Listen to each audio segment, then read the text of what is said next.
नमस्कार. अमूल्य संचालित आजच्या आपल्या ओळख लाल किताब ज्योतिष पद्धतीची याच्यामध्ये आपल्या सर्वांचं स्वागत.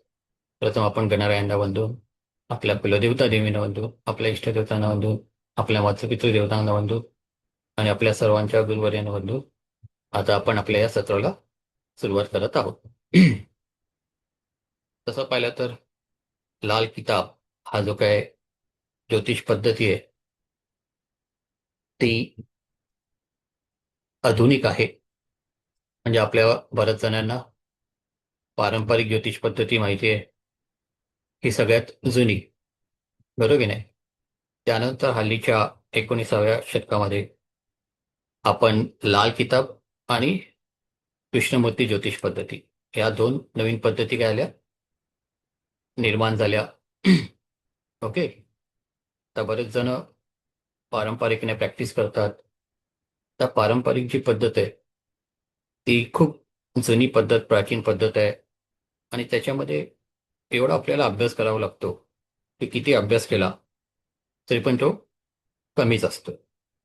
परत त्याच्यामध्ये प्रत्येकाचे नियम वेगळे असतात. जसं आपण एखादं पुस्तक घेतलं ज्योतिषाचं पारंपरिक, की त्याच्यात काहीतरी वेगळं असते. दुसऱ्या पुस्तकात घेतलं, हातात घेतलं तर त्यात अजून काहीतरी वेगळं असते. त्यामुळे बऱ्याच वेळा काय होते की आपण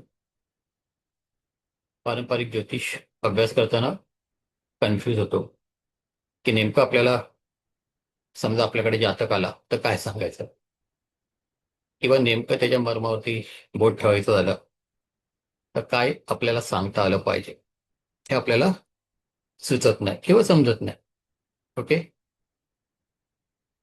आता बरेच लोक पारंपरिकचा अभ्यास करत असतात, वर्ष, 2 वर्ष, 3 वर्ष.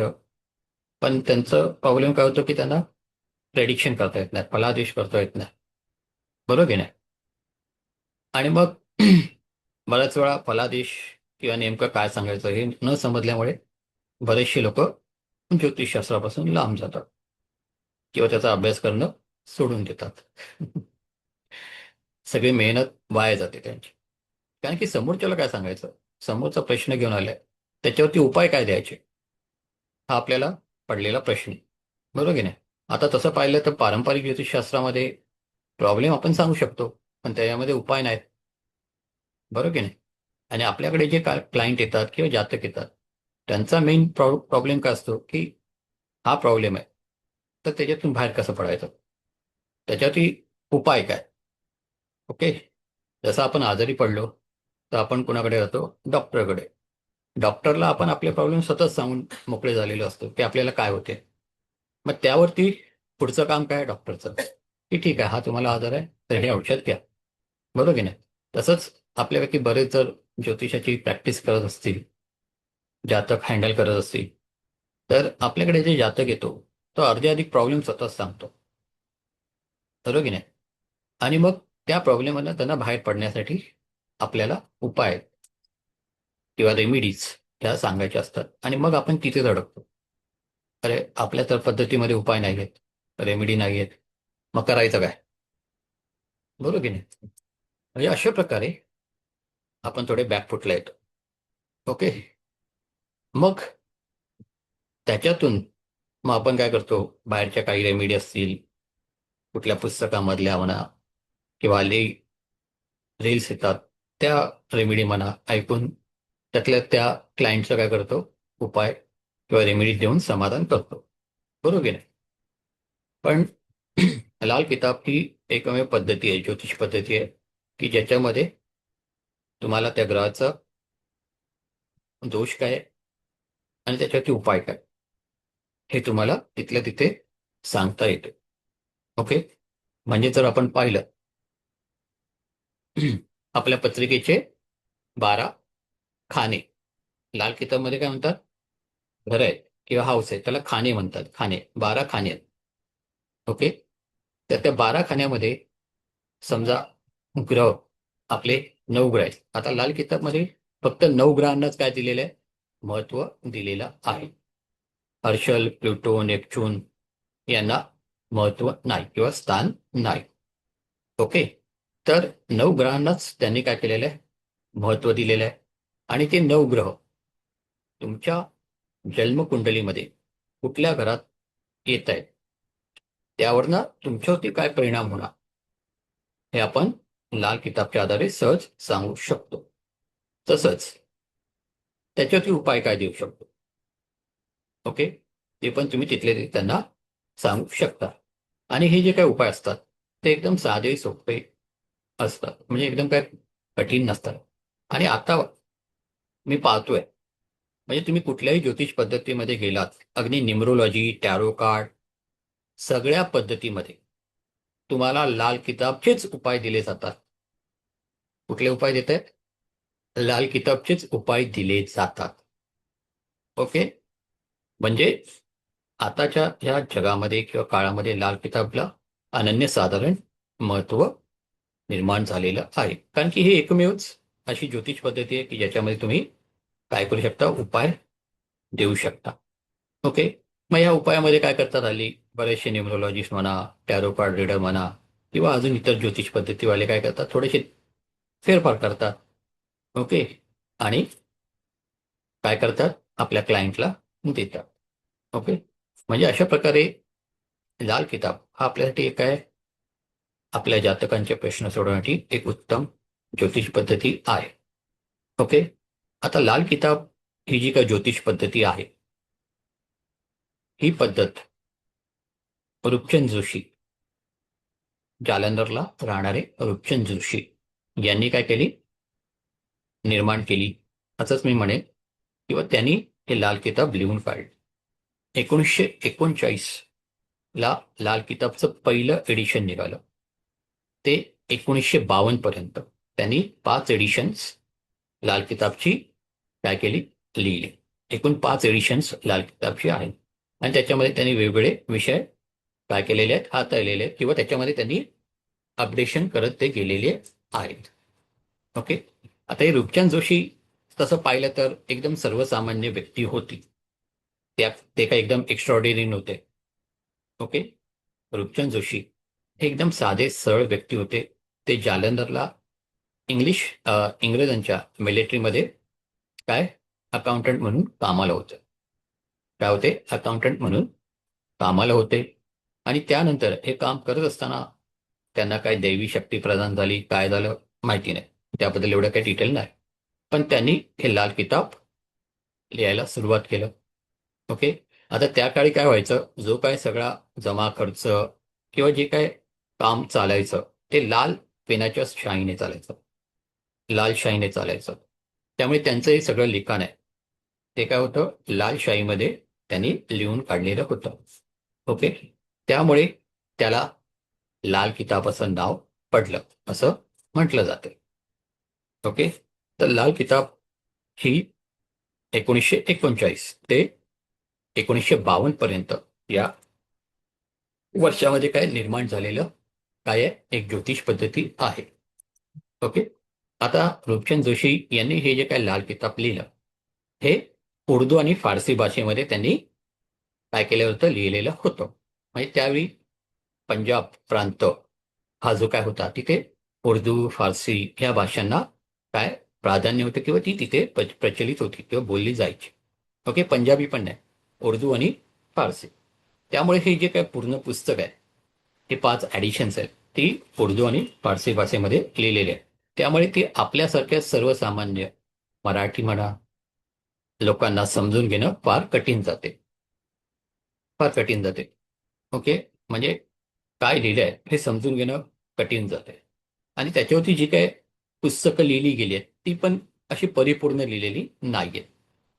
ओके, प्रॉपर अशी लिहिली गेलेली नाहीये. तरी पण हिंदीमध्ये आहेत, मराठीमध्ये पण आहेत, पण ती सगळी पाहिली, वाचली तर त्याच्यामध्ये पूर्ण अशी माहिती मिळत नाही. ओके, अर्धवट अर्धवट माहिती आपल्याला मिळते, प्रॉपर माहिती मिळत नाही.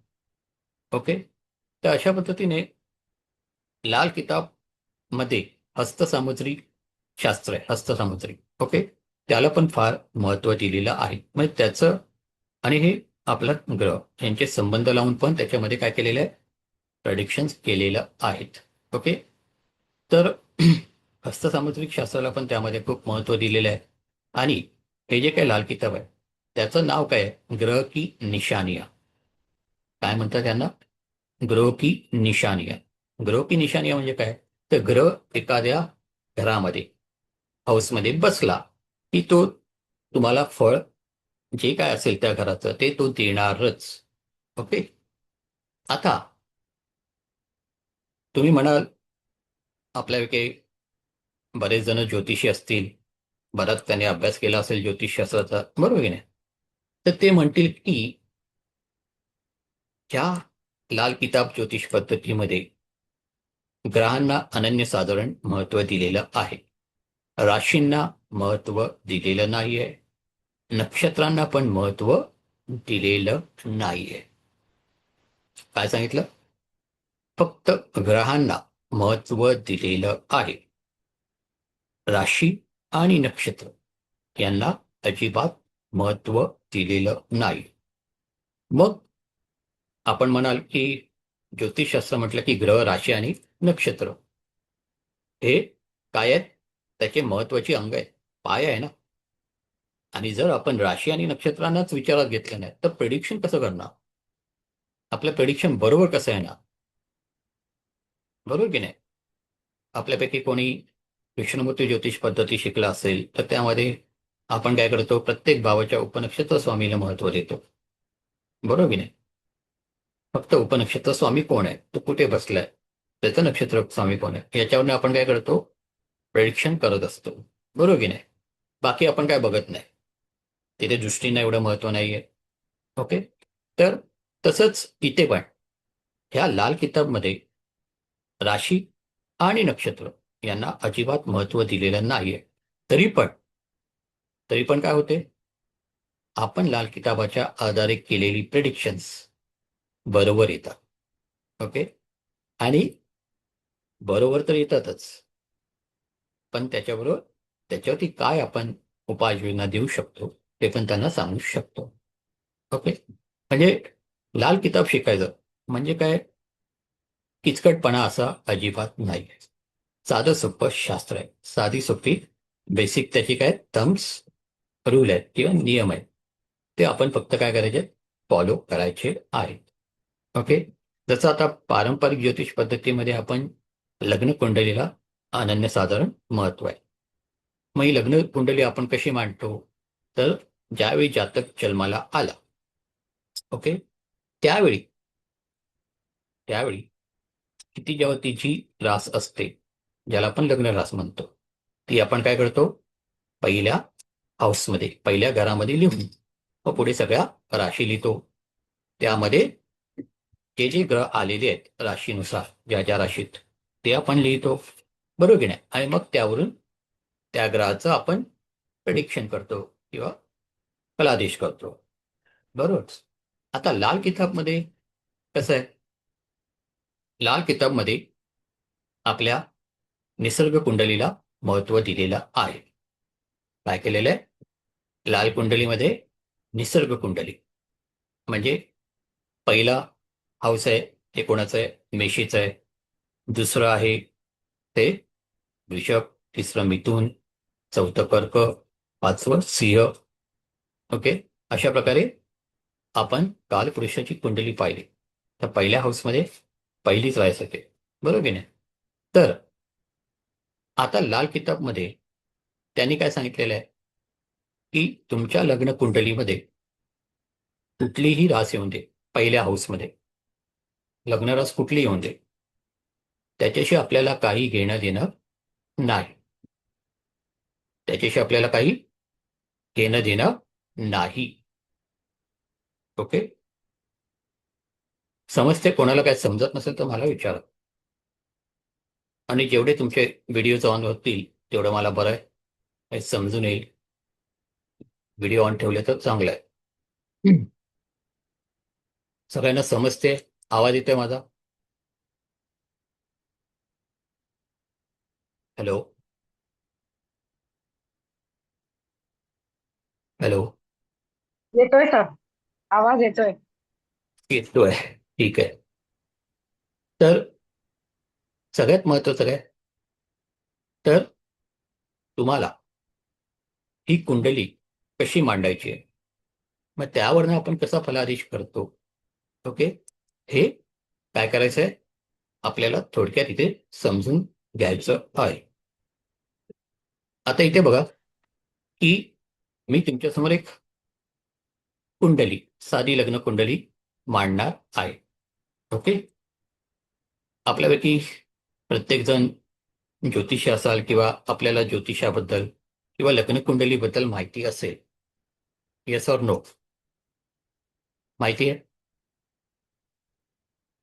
आहे. ओके, हो सर, माहिती आहे. माहिती आहे. ठीक आहे. तर आता आपण जस्ट काय करणार आहोत की आपली जी काय साधी लग्न कुंडली असते आणि लाल किताबची जी काय कुंडली असते यात काय फरक असतो. ओके, थोडक्यात आपण जाणून घेणार आहोत. ठीक आहे.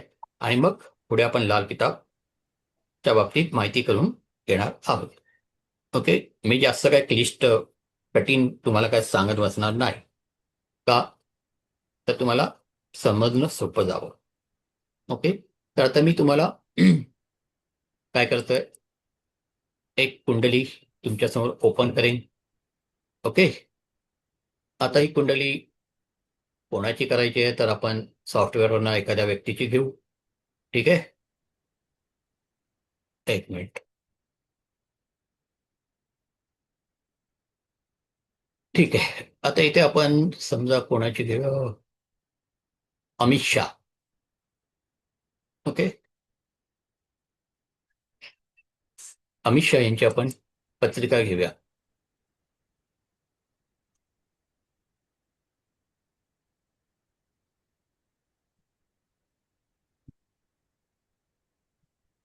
सगळ्यांना दिसते?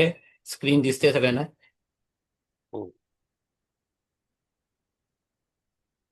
आता ही अमित शाह यांची काय लग्न कुंडली इथे मी ठेवलेली आहे. ओके. आता अमित शाह यांची ही लग्न कुंडली आहे. त्यांची लग्न रास काय आहे? पहिल्या हाऊसमध्ये कन्या, लग्न रास ही कन्या आहे. बरोबर की नाही? त्यांचं 7, 8, 9, 10, 11, 12, 1, 2, 3, 4, 5 अशा त्या राशी फिरलेल्या आहेत. ओके. आणि मग लग्नामध्ये त्यांचा कुठलाही ग्रह नाहीये. ओके. केंद्रामध्ये केतू आणि राहू आहे, पापग्रह आले. ठीक आहे. द्वितीय स्थानामध्ये बुध आणि रवी आलाय. षष्टामध्ये शनी. ओके. अष्टमामध्ये चंद्र. नवमामध्ये गुरु.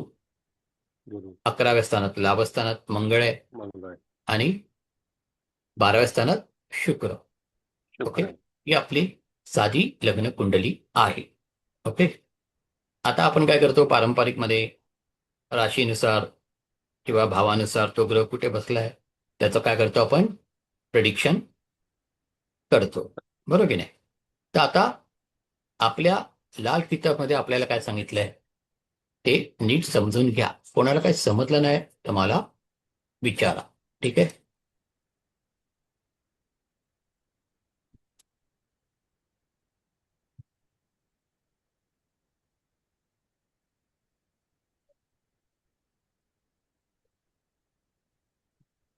आता इथे मी काय सांगितलं की तुमची लग्न रास कुठली आहे याच्याशी लाल किताबला काही घेणं देणं नसते. ओके. त्यामुळे इथे आपण लिहिताना 1 नंबरच लिहिणार. काय लिहिणार? 1 नंबर. इथे लिहिणार 2. इथे लिहिणार 3. इथे लिहिणार 4. इथे लिहिणार 5. इथे लिहिणार 6. इथे लिहिणार 7. इथे लिहिणार 8, 9, 10, 11. जरा बोर्डवरती कोणी काय हात लावू नका. 12. ओके. म्हणजे अशा प्रकारे आपल्याला काय करायचंय, त्यांच्या लग्न राशीशी किंवा इतर राशींशी आपल्याला काही घेणं देणं नाही. आपल्याला काय करायचंय, प्रत्येक हाऊसला त्याच्या नंबरप्रमाणे नंबर टाकायचे आहेत. ग्रह जसे आले आहेत तसेच लिहायचे आहेत. फक्त राशी बाजूला काढून टाकायचे आहेत. ओके. आणि ग्रह ज्या भावात आहेत त्या भावात तसेच राहतील, त्यांना बदलायचं नाही. लग्नकुंडली तुम्हाला मांडायचीच आहे, पण नंतर काय करायचं आहे, त्या राशी काढून टाकायच्या आहेत आणि त्यांना काय करायचं आहे, तुम्ही 1 2 3 4 5 6 7 8 9 10 11 12 असा नंबर द्यायचा आहे. आता तुम्ही बोलाल मग पुढे काय, पुढे आपण कसं काय फलादेश करणार किंवा प्रेडिक्शन करणार. ओके, तर आता इथे काय आहे की ग्रहांच्या बाबतीत काय केलेलं आहे, तर एक म्हणजे त्यांचं स्वतःचं घर. ओके, दोन म्हणजे त्यांचं उच्चीचं घर, तीन म्हणजे त्यांचं पक्क घर, हा एक प्रकार आहे. त्यानंतर निश्चितचं घर. ओके, असे चार घरांचे काय प्रकार लाल किताबमध्ये दिलेलं आहे. ओके, पहिलं काय उच्च. ओके, त्यानंतर स्वतःचं उच्चीचं पक्क आणि नीच. ओके, अशी त्यांची काय केलेली आहेत घरं लाल किताबमध्ये दिलेली आहेत. ओके, आता आपण जस्ट उच्चीचं घर, प्रत्येक ग्रहाचं कुठलं आहे किंवा स्वतःचं म्हणजे स्वराशीचं घर कुठली आहे हे जरा आपण समजून घेऊ. ओके, जसं आता एक नंबर म्हटलं की कोण आहे, मंगळ. पहिलं घर कोणाचं आहे, मंगळाचं आहे. ओके, त्यानंतर दुसरं घर हे कोणाचं आहे, शुक्राचं. तिसरं घर कोणाचं आहे, बुधाचं. चौथं घर कोणाचं आहे, चंद्राचं. पाचवं कोणाचं आहे, सूर्याचं. सहावं पुन्हा बुधाचं. सातवं शुक्र. आठवं मंगळ, सॉरी शुक्र. त्यानंतर नऊ नऊ कुणाचं आहे, गुरुचं. ओके, गुरु नंतर परत आपलं कितवं घर आलं, 10वं ते शनीचं. त्यानंतर पुन्हा शनी 11वं घर आणि 12वं घर गुरुचं. म्हणजे अशी ही त्यांची स्वतःची घर आहे, स्वतःची जमीन आहे. घर म्हणजे काय, जमीन. ओके, आणि मग एक मिनिट, तर ही त्यांची स्वतःची जमीन, स्वतःचं काय तिथे राज्य आहे त्यांचं. ओके, आता तुम्हाला काय करणार, हे झालं त्यांची स्वतःची घरं. ओके, आता याच्यामध्ये ते जर ग्रह आले त्यांच्या स्वतःच्या घरामध्ये तर चांगलंच आहे. ओके, चांगले रिझल्ट ते तुम्हाला देतीलच. ओके, पण त्याही पुढे जाऊन मग त्यांची उच्च उच्च स्थाने कुठली आहेत, घरं कुठली आहेत. ओके, जसं आता मेष राशीमध्ये सूर्य हा काय आहे, उच्चीच आहे. सूर्य काय आहे, मेष राशीमध्ये काय आहे, उच्चीच आहे. बरोबर की नाही. तर समजा पहिल्या हाऊसमध्ये सूर्य आला, भले आता मी काय सांगितलंय, राशींना विचारात घ्यायचं नाही. सूर्य पहिल्या हाऊसमध्ये आला, तो व्हायला उच्चीचा झाला. ओके, समजा दुसऱ्या हाऊसमध्ये चंद्र आला, तो काय होणार, उच्चीचा होणार. ओके, चौथ्या हाऊसमध्ये समजा गुरु आला, तर तो काय होणार आहे, उच्चीचा होणार आहे. समजलं. म्हणजे अशा प्रकारे समजा मंगळ दशमामध्ये आला तर त्यामध्ये तो उच्चीचा होईल. षष्टामध्ये म्हणजे 6 हाऊसमध्ये बुध आला तर तो तिथे उच्चीचा होईल. त्यानंतर राहू पण 6व्या भावामध्ये काय उच्चीचा आहे. ओके, आणि शुक्र आणि केतू हे कुठल्या भावामध्ये उच्चीचे, 12व्या भावामध्ये उच्चीचे आहे. ओके, म्हणजे जर ते ग्रह त्यांच्या उच्चस्थानी आले तर ते चांगलं फळ तुम्हाला देतीलच. ओके, पण अजून पण इतर फॅक्टर असतात ते आपण नंतर बघू. पण सध्या काय समजून घ्यायचं की घर ग्रहांची कशी असतात, काय असतात. ओके, तर अशा पद्धतीने तुम्हाला काय करायचं असते की ग्रह कुठल्या हाऊसमध्ये बसलेला आहे. ओके, स्वतःच्या बसलाय, त्याच्या उच्च राशीच्या बसलाय की नीच राशीच्या बसलाय की त्याच्या पक्क्या घरामध्ये बसलेला आहे. ओके, आणि मग काय होतात, ते ग्रह आपल्याशी बोलायला लागतात, प्रेडिक्शन करायला लागतात. ओके, आता फॉर एक्झाम्पल चतुर्थात कोणाचा, चतुर्थात कोणाचा मंगळ आहे का? चतुर्थात कोणाचा मंगळ आहे का?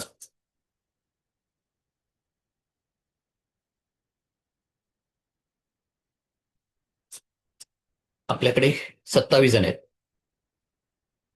27 जण आहेत. माईक ऑन करून बोलायचं आहे. हा माझा आहे. कोणाचा आहे आवाज? तुमच्याकडनं मला रिस्पॉन्स मिळाला पाहिजे. माझ्या मुलीच्या आहे सर. Okay okay. येवलेकर. आता हो. चतुर्थात मंगळ आहे म्हणजेच काय झालं? चतुर्थ स्थान हे मंगळाचं काय होणार?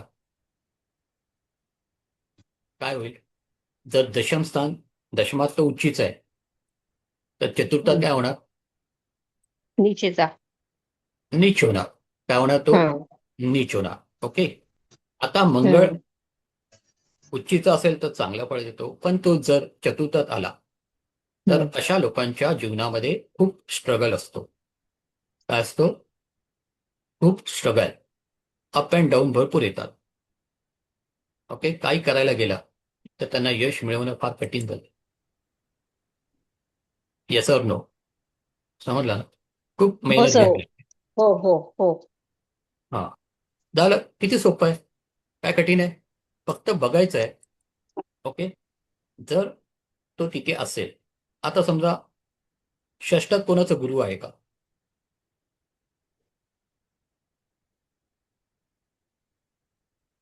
षष्ठ हे रोगस्थान आहे. 6, 8, 12 ही पण स्थानं तशी पाहिली तर आपल्याकडे चांगली मानली जात नाही. लाल किताबमध्ये पण ती चांगली मानली जात नाही. समजा आता गुरु आला षष्ठात, कोणाचा आहे?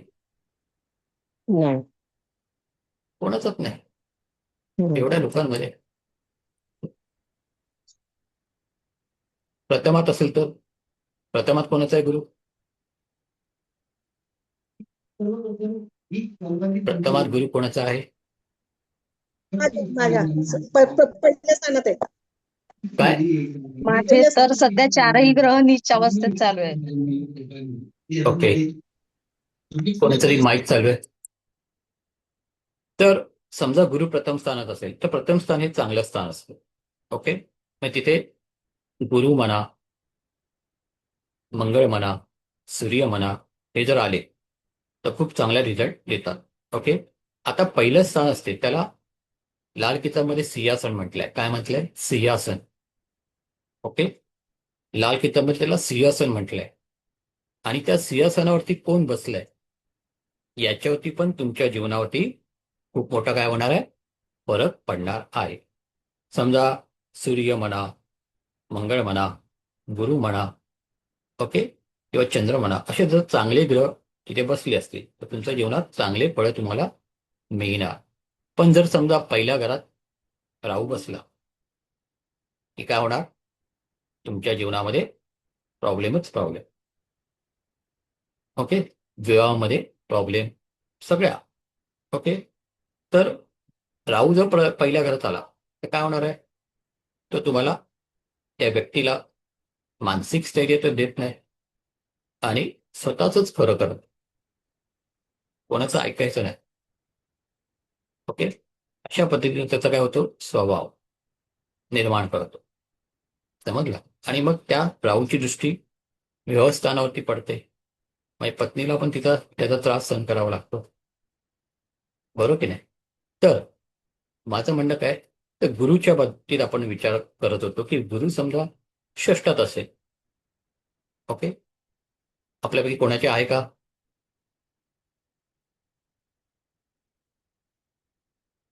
Yes or no?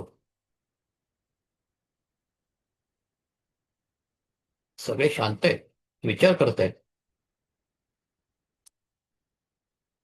Yes or no? षष्ठात कोणाचा गुरु आहे? माझा तरी नाहीये सर. षष्ठात गुरु असेल ना तर सगळ्यात त्या व्यक्तीला सरळ तुम्ही बोलू शकता की तुझ्याकडे तुझं सोनं विकलं जाते किंवा गहाण ठेवलं जाते किंवा चोरीला जाते. त्याच्याकडे सोनं टिकणारच नाही. षष्टात गुरु असेल तर. बघा आपल्यापैकी कोणाच्या षष्टामध्ये गुरु असेल तर. येस और नो आहे. असेल तर हो, नसेल तर नाही. षष्टातला गुरु हा तुमच्याकडे सोनं टिकवायला देत नाही. किती सोनं असेल ते तुमच्या हातून जाते. ओके. समजा बुध नवमात असेल. कोणाचा आहे बुध नवमात?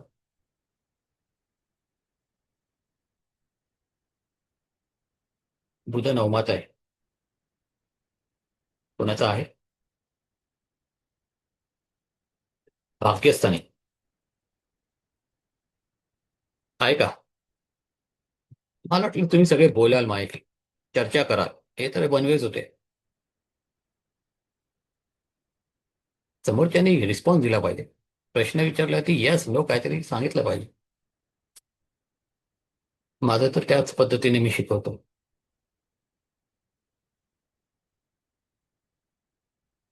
नाही.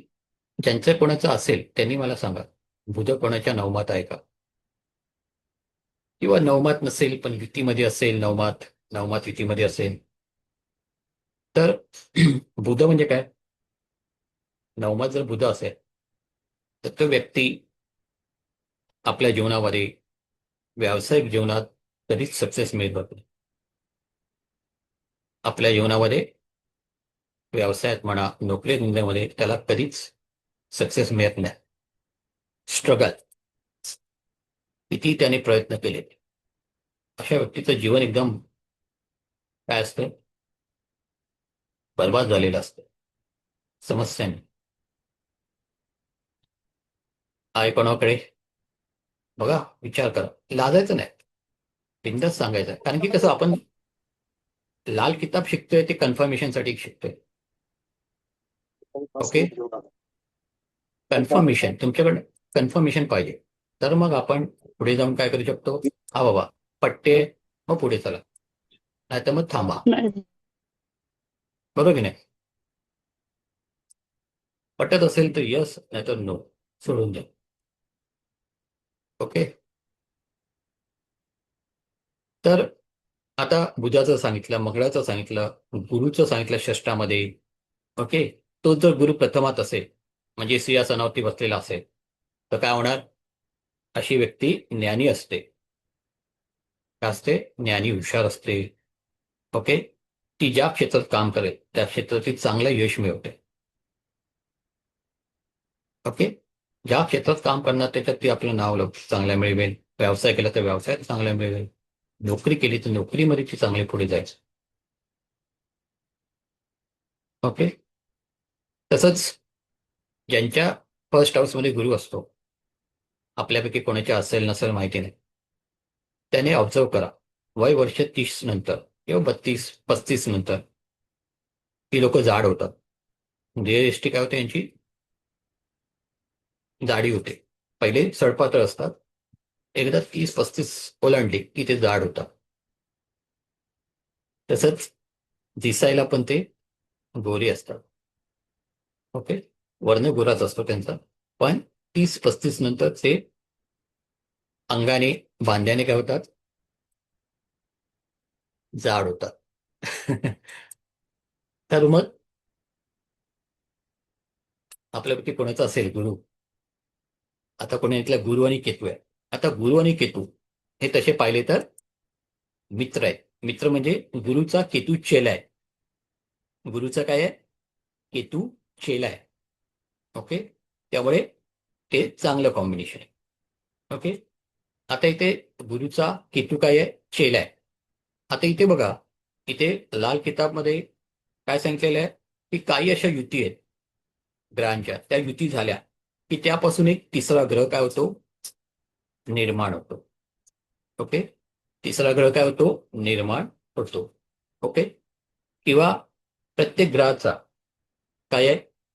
एक असा ग्रह आहे की तो ग्रह आपलं जे काही संकट असेल ते दुसऱ्या ग्रहावरती टाकतो. जसं आता गुरु आणि केतू, कोणीतरी पहिल्या हाऊसमध्ये काय सांगितलं? गुरु आणि केतू. समजा गुरुवरती काही संकट आलं तर गुरु काय करतो, आपल्या चेल्यावर काय करतो, ते संकट टाकतो. समजलं ना? तर असं पण काय होते, त्याच्यामध्ये इफेक्ट दाखवले. आता इथे काय होते की बऱ्याच वेळा आपण काय बोलतो माहितीये की आमचा ग्रह चांगला आहे. ओके, आमचा ग्रह काय चांगला आहे, पण तसा पाहिजे तेवढा चांगला इफेक्ट मिळाला नाही आम्हाला. ओके, फॉर एक्झाम्पल समजा आपण असं म्हणतो की राहू तृतीय स्थानामध्ये काय आहे, चांगला आहे, पराक्रम स्थानात, बरोबर की नाही? पण राहूची दशा चालू झाली आणि त्या व्यक्तीची वाटच लागली. ओके, तुम्ही ज्योतिषाकडे गेलात, अरे राहूची महादशा चालू आहे, राहू पराक्रम आहे, काय प्रॉब्लेम नाही, तुम्हाला काय त्रास होणार नाही.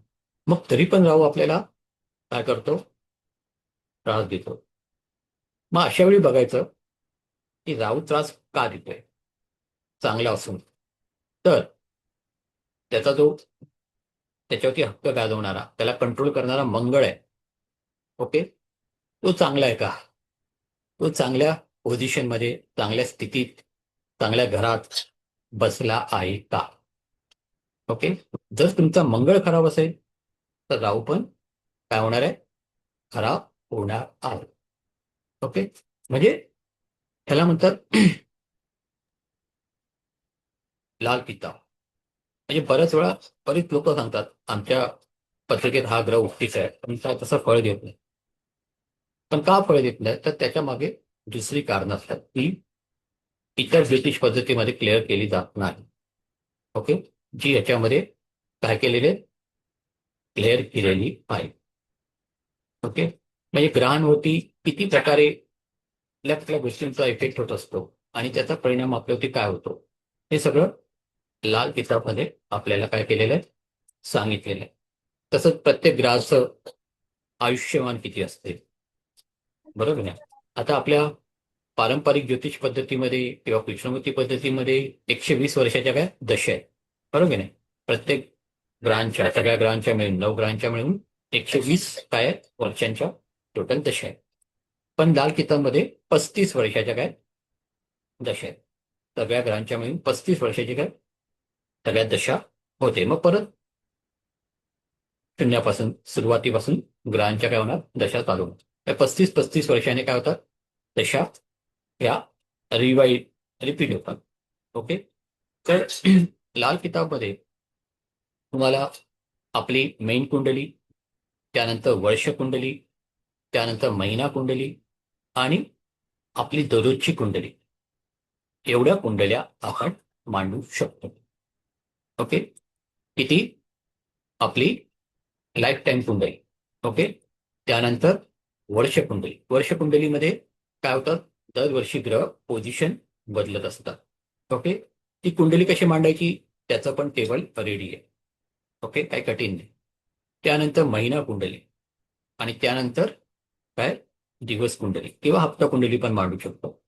तर अशा प्रकारे आपण या लाल किताबमध्ये सुषमापर्यंत, म्हणजे आजच्या दिवसापर्यंत आपण प्रेडिक्शन करू शकतो. सगळं रेडी असते, फक्त ते टाकत जायचं आहे आणि बघत जायचं आहे. आता इथे आपण प्रेडिक्शन करताना, लाल किताबमध्ये प्रेडिक्शन करताना आपण आपली मेन कुंडली आणि वर्ष कुंडली या 2 कुंडलींना फार महत्व देतो. काय करतो, या 2 कुंडलींना फार महत्व देतो. ओके, म्हणजेच काय, समजा तुमच्या मेन कुंडलीमध्ये ग्रह बरेच चांगला असेल, चांगल्या ठिकाणी बसला असेल, पण समजा तो वर्ष कुंडलीमध्ये काय झाला, चुकीच्या घरामध्ये आला. ओके, तर मग काय होणार आहे, त्या ग्रहाचं फळ त्या वर्षापुरती खराब होणार आहे. हा पण तिथे काय एक कन्सेप्ट आहे आणि त्या पद्धतीने फळ मिळतातच. ओके, मग त्याच्यावरती काय उपाययोजना करायची हे आपण त्यानुसार सांगतो. जसं आता आपण बघा की गुरु हा चतुर्थामध्ये उच्चीच आहे. ओके, आपल्या जन्मकुंडलीमध्ये तो चतुर्थात आहे, बरोबर. पण वर्ष कुंडलीमध्ये तो आला कुठे, दशमामध्ये. म्हणजेच दशमामध्ये आला म्हणजे नीच.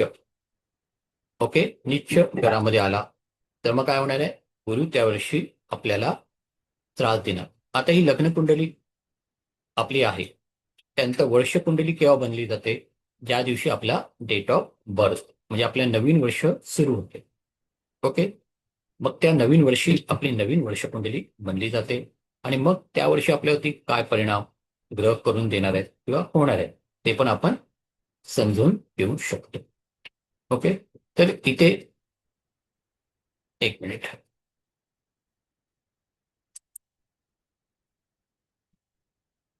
कुंडलीचं तुम्हाला समजलं की आपल्याला राशी विचारात घ्यायच्या नाहीये. आपल्याला काय करायचं आहे, प्रत्येक घरामध्ये 1, 2, 3, 4, 5, 6, 7, 8, 9, 10, 11, 12 हेच नंबर टाकायचे आहेत. आता समजा ही जर तुम्ही कुंडली पाहिली तर ह्या कुंडलीमध्ये तुम्हाला कुठला ग्रह चांगल्या पोझिशनमध्ये आहे असं वाटते का?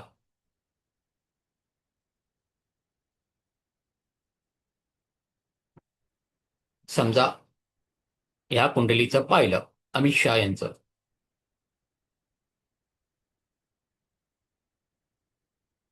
बोलायचं आहे.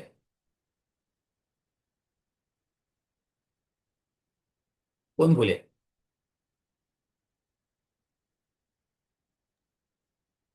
हॅलो, आवाज येतोय ना? हो येतोय सर. मला भीती वाटते की तुम्ही काय बोलतच नाही. इथे राहू अरे आहे ना चुकलं तर- मिथुनेचा. मी काय बोललो, राशी विचारत घ्यायच्याच नाही. राशी हाऊसेस, नाही, ओके, फक्त ग्रह. हा, ग्रह कुठल्या हाऊसमध्ये आहे ते विचारत घ्यायचंय. ओके. तर मी तुम्हाला सांगितलेलं की कोणता ग्रह हम्म, कुठे चांगला असतो. जसं आता इथे जर पाहिलं या कुंडलीमध्ये शुक्र आहे, तो 12व्या स्थानात आहे. ओके, म्हणजे तो उच्चीच आहे. शुक्र काय उच्चीच आहे.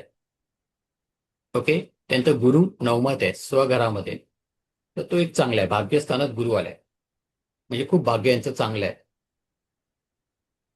समजलं? शनी षष्ठात आहे तर तो खराब आहे. ओके, तो चांगलं फळ देणार नाही. राहू दशमात आहे. दशमातला राहू त्यातलं ठीक असतं, माणसाला चालक बनवतो कामामध्ये, पण त्याला एवढं काम करावं लागते की बऱ्याच वेळा त्याने जेवढं काम केलंय तेवढं त्याला त्याचं मोबदला किंवा त्याचं क्रेडिट मिळत नाही. अमित शहाचं पण जर पाहिलं तर बघा, ते ज्या पद्धतीने काम करतायत, जेवढे पळापळ करतात तेवढं क्रेडिट त्यांना मिळत नाही. हा, मोदींनंतर त्यांना महत्व आहे, पण त्यांचे ते आरोप दोषारोप एवढे होतात. ओके, ते आपण विचार करू शकतो. तर आपल्यापैकी आणि हा, धनस्थानामध्ये राहू असेल तर पैसा टिकणार नाही. लाभात तुमच्या काय होणार आहे, प्रॉब्लेम. तुम्ही काम कराल पण तुमचा लाभ दुसरा कोणतरी घेऊन जाणार. ओके. समजलं? आणि तिथे आता ह्या लाल किताबच्या कन्सेप्ट नुसार तिथे युतीमध्ये असेल समजा चंद्र राहू. चंद्र राहू म्हणजे तुमचं माइंड काय करणार, डिस्टर्ब करणार. राहू आणि चंद्र एकत्र आले म्हणजे काय झालं, रणयोग. तुमच्या मनामध्ये विचित्र विचार येतात रात्रीची झोप लागत नाही. हम्म, समजलं? हम्म, हम्म. हो सर, थँक्यू. हा, तर एवढ्या साऱ्या काय त्यांच्या कन्सेप्ट आहेत. ओके, म्हणजे युती असेल तर काय फळ मिळेल, सिंगल असेल तर काय फळ मिळेल. ओके. आता इथे बघा, इथे शुक्र त्यांच्या व्ययस्थानामध्ये आहे, उच्चीच आहे. म्हणजे त्यांच्याकडे काय आहे, धन संपत्ती सगळं आहे. बरोबर की नाही? सगळं आहे त्यांच्याकडे. रवी पण धनात आहे, रवी बरोबर बुध आहे. ओके, म्हणजे यांच्याकडे पैसा पण चांगला असणार. आता याच्यामध्ये केतू चतुर्थात आहे, राहू दशमात आहे. ओके, थोडा घरामध्ये प्रॉब्लेम असतात. ओके, तर इथे फक्त तुम्हाला बघायचं आहे की ग्रह कुठे बसला आहे. आता मी तुम्हाला जशी लक्षणं सांगतोय तीच लक्षणं त्याच्यामध्ये सांगितलेली आहेत, त्याच्यावरूनच आपण काय करतोय, तुम्हाला हे प्रेडिक्शन करतोय. ओके, कोणाचा बुध आणि चंद्र एकत्र असेल तर बऱ्याच वेळा अशी व्यक्ती मनाने एकदम काय असते, कन्फ्यूज असते, द्विधा मनस्थितीत. राहू आला तर अजून खराब, म्हणजे राहू बुध चंद्र एकत्र आले तर मग त्या अशा व्यक्तीला वेड्याचे झटके येऊ शकतात, मानसिक रुग्ण पण होऊ शकतो. समजलं? तसंच आपल्यापैकी शनी आणि मंगळ कोणाची युती आहे?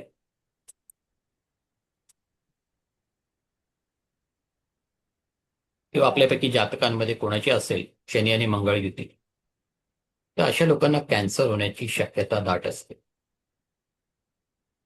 कॅन्सर. ओके.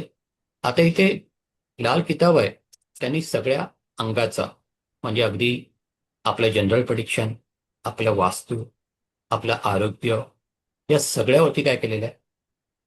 अभ्यास केलेला आहे. ओके. जसं मकान कुंडली एक त्याची कुंडली बनते. ओके. आरोग्याची एक वेगळी कुंडली बनते. म्हणजे सगळ्यांचा काय केलेला आहे तिथे अभ्यास केलेला आहे. आपल्यापैकी जर कोणाचा असेल शनी आणि मंगळ युती, किंवा इव्हन शनीची दृष्टी पडत असेल मंगळावरती, ओके, तरी पण अशा व्यक्तींना कॅन्सर होतो. आणि हे म्हणजे आम्ही अनुभवलेलं आहे. अनुभवचे बोल आहेत. त्यांना ज्याने आम्ही विचारलं की असं तुम्हाला प्रॉब्लेम झालाय का? यस, झालाय. ओके. आता तुम्ही बोलाल शनी आणि मंगळ युती आहे, कॅन्सर होण्याची शक्यता आहे, मग काय करायचं? चला तुम्हाला एक उपाय देतो. शनी मंगळ युती असेल किंवा दृष्टी जरी असेल तर तुम्हाला मला एक विचारायचं आहे. हा हॅलो, हा बोला. मी ऋषिकेश बोलतोय. शनिवार मंगळाची दृष्टी असेल, चौथी हा दृष्टी, तरी असं होऊ शकतं का? आता इथे लाल किताबमध्ये दृष्ट्या शनिवार जरा वेगळ्या. नसेल. एक मिनिट. लाल किताबमध्ये दृष्ट्या ह्या वेगळ्या पद्धतीच्या आहेत. ओके. दृष्टींना पण वेगळी पद्धत आहे. आता आपल्याकडे कसं की प्रत्येक ग्रहाला 7वी दृष्टी आहेच, प्लस काय केलेलं आहे, शनी मंगळ गुरु यांना अजून 2 अतिरिक्त दृष्ट्या दिलेल्या आहेत. दृष्टी. ओके. हा. तर लाल किताबमध्ये दृष्टीचे प्रकार वेगळे आहेत. ओके. ते प्रकार वेगळे आहेत. ठीक आहे. तर लाल किताबप्रमाणे जर दृष्टी पडत असेल तर त्यांना कॅन्सर होतो. तर आता कॅन्सरवरती जर तुम्हाला उपाय हवा असेल तर साधा आणि सोपा. ओके. काय करायचं? घोडी असते, घोडी. घोडी. ओके. त्या घोडीचं दूध काय करायचं? छोट्याशा काचेच्या बॉटलमध्ये, काचेच्या बॉटलमध्ये आणायचं आणि ते फ्रीजमध्ये ठेवायचं. काय करायचंय? जर असा काही योग असेल तर आपण एक काय करायचंय, अलर्ट राहायचंय. भले झालं असेल नसेल माहिती नाही, पण होण्याची शक्यता आहे, तर तुम्ही आणून ठेवू शकता. गोडीचं दूध एका छोट्याशा काचेच्या बॉटलमध्ये आणायचं आणि फ्रीजमध्ये ठेवून द्यायचं. त्याला मग हात लावायचा नाही. खराब होईल, काय होईल त्याचा विचार करायचा नाही. ओके. कायमस्वरूपी ते पण तिथेच किती ठेवायचं. दिवस मी काय बोललो, तिथेच ठेवून विचार द्यायचं? करायचा नाही. हा. ओके. तेच ठेवून द्यायचं. आपल्या फ्रीजरच्या खाली एक कप्पा असतो जिथे आपण बटर ठेवतो, त्याच्यामध्ये तो ठेवून द्यायचा. ओके. आणि ह्याचे पण चांगले परिणाम तुम्हाला मिळतात. शनी मंगळ प्रथम स्थानात असलं तरी होतो काय? हा, होणार. त्रास तर देणार. शनी मंगळ त्याच्याबरोबर प्रथम स्थानात. हा. प्रथम स्थान बुध पण आहे आणि शुक्र पण आहे त्याच्यात. अजून म्हणजे 4 ग्रहांची युती आहे. हा, 4 ग्रहांची युती आहे. म्हणजे लाईफ एकदम प्रॉब्लेम मध्ये जाते. ओके. आता हा, याच्यामध्ये शनी बघा. हॅलो. शनी हा प्रथमात आलाय, हा, म्हणजे निश्चितचा झाला. हा, बरोबर की नाही? हा. 7 वगैरे त्याचं उच्चीच आहे, तर त्याच्या अपोजिट पहिलं घर निश्चित आहे. ओके. निश्चित. तर मग हा. तो अजून तुम्हाला काय करणार? त्रास देणार. अरे बापरे. हा. हम्म. आणि तो त्रास तुम्हाला सहन करावा लागतो. Struggle in life. Hmm. Struggle in life. आणि तो स्वतः खराब झाला, इतरांना पण खराब करणार. स्ट्रॉंग आहे ना. ओके. हो. तर त्याच्यावर कोण आले? शुक्र, बुध, मंगळ. हो, शुक्र आहे. शुक्र मंगळ बुध आहे. ओके. मग वैवाहिक जीवनात पण 4 विलासता येते. हा विरक्तीकडे घेऊन जाणार ग्रह आहे तो. होय. समजलं? म्हणजे लग्न जरी झालं असेल तरी पण तेवढा इंटरेस्ट नाही राहत. हो का? किती वय आहे आता या व्यक्तीचं? त्याचं 17 वर्ष आहे. 17 हा, म्हणजे अजून लांब आहे. 17 लांब हम्म. आहे. हा ठीक आहे, पण आपण प्रिकॉशन म्हणून पण त्याच्या जीवनामध्ये काही ना काहीतरी घडत असतेच. हो ओके. ते हा, आहेच सारखं. डिसिजन मेकिंग फॉर्म नसते. हा ते करेक्ट आहे. हम्म. तर हेच आपलं हे काय लाल किता म्हणजे ग्रहांची निशाणी आहे. ग्रह कुठे हा. बसलाय बघा आणि बोलून टाक. आता माझ्याकडे मग शिकलेली बरीच लोक आहेत. हा उपाय करते मग नाही का? तुम्ही करून ठेवायचा तो भले हम्म. पुढच्या ह्याच्यासाठी. ओके. हा त्याच्या त्यानंतर पुढच्या व्हायला. त्यानंतर आपण लाल किताबमध्ये उपाययोजना करण्यासाठी ग्रहांचं शिफ्टिंग करू शकतो. शिफ्टिंग म्हणजे समजा तो हो का? खराब घरामध्ये असेल तर त्याला चांगल्या घरामध्ये कसं घेऊन जायचं. ओके. हम्म. किंवा तो प्रॉब्लेम मध्ये असेल तर त्याला त्या प्रॉब्लेम मधनं कसं काढायचं तर ते हम्म. आपण करू शकतो. आता फॉर एक्झाम्पल चला यांचा शनीच प्रथमात आहे म्हणजे तो खराब आहे. बरोबर नाही? आता हो. तुम्ही काय बोलणार हम्म. की शनी कुठला ग्रह खराब आहे हे आपण कसं ठरवणार? तर एक म्हणजे तो निचीच्या हा. स्थानामध्ये आलाय. बरोबर की नाही? हा. परत तो हम्म. त्याची युती ज्या ग्रहांबरोबर आहे ते त्याचे मित्र आहेत की शत्रू आहेत ते पाहायचे असतात. हा. ओके. बरोबर ना. हा. आता याच्यामध्ये शनी हा खराब आहे. ओके. मग शनीचा तुम्ही उपाय काय करणार? काय करणार? तर शनीचा मारुतीला उपाय जायचं. शनीचा साधा उपाय आहे. शनिवारच्या दिवशी तुम्ही काय करायचं? हा. आपला सुरमा हा. असतो, सुरम्याचा खडे मिळतात, सुरम्याचे खडे. ओके. सुरम्याचे. हा, सुरमा हा. खडे मिळतात. त्याला डली म्हणतात, सुरमे की डली लाल किताबच्या भाषेत. तो हा. आपण 7 हा. वेळा आपल्या डोक्यावरनं फिरवायचा आणि फिरवायचं. हा. टॉयलेटमध्ये फ्लश करायचा. बर बर. हा. ओके. हा लाल किताबचा काय आहे उपाय उपाय. आहे. म्हणजे लाल किताबमध्ये शनीला तुम्ही हळूहळू काय केलंय नीट करायचा प्रयत्न आहे. आता हा तुम्ही किती शनिवार करणार? 7 शनिवार. 7 शनिवार आणि किती वेळा फिरवायचा? 7 टाइम्स. हा 7 शनिवार 7 वेळा डोक्यावर. ओके. आणि रात्रीच्या वेळी करा कारण की शनीची वेळ आहे संध्याकाळी 8 नंतर. हा. ओके. आता इथे हो. लाल किताबमध्ये प्रत्येक ग्रहाच्या वेळा पण ठरलेल्या असतात आणि त्या वेळेमध्ये काय करायचं असते तुम्ही उपाय त्या त्या ग्रहाचे करायचे असतात. ओके.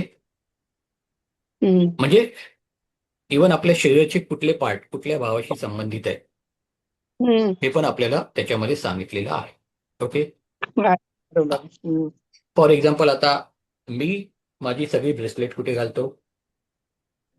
लेफ्ट हँडमध्ये. मला बरेच जण विचारतात किंवा हसतात, अरे डाव्या हातात कधी कोण घालते?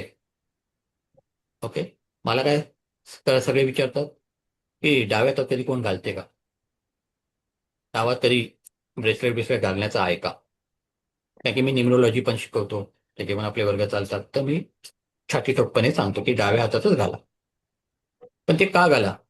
तर लाल किताबाने सांगितलंय डावा हात हा लक्ष्मीचा हात आहे. म्हणजे अरे बापरे. 11व्या स्थानाचा. हम्म. 11 म्हणजे लाभस्थान. ओके. हम्म. आता मी समजा येलो सिट्रिन घातलाय तर गुरु झाला, ग्रीन घातलाय बुध झाला आणि 11वं स्थान हे सगळ्यांसाठी चांगले असते. 5, 9, 11 त्यातल्यात ही चांगली आहे स्थान. ओके. तर मला त्यांच्याकडनं प्रॉफिट आणायचं आहे तर मी ते डाव्या हातात आहे. ओके. तर अशा प्रकारे प्रत्येक अंग कुठल्या भावाशी संबंधित हे पण तिथे सांगितलेलं आहे. समजा तुम्हाला एखादा ग्रह पहिल्या घरामध्ये शिफ्ट करायचा आहे तर तुम्ही गळ्यामध्ये त्याची त्या ग्रहाची धातूची चेन घाला. समजा चंद्र तुमचा अष्टमात आहे त्याला प्रथम स्थानामध्ये आणायचं आहे. चांदीची चेन घाला. काय करा? हम्म. चांदीची चेन चांदीची घाला. चेन. समजा 6व्या स्थानात गुरु आहे, बॅड आहे, सोन्याची चेन घाला. ओके. म्हणजे किती सोपं आहे प्रेडिक्शन आणि उपाय देणं. हं. बरोबर की नाही? तर हे जस्ट मी तुम्हाला वरच्यावरती आज सांगतोय कारण की तुम्हाला जस्ट तर एक तोंड एक उघड कळलं. विचारू हा हा बोला.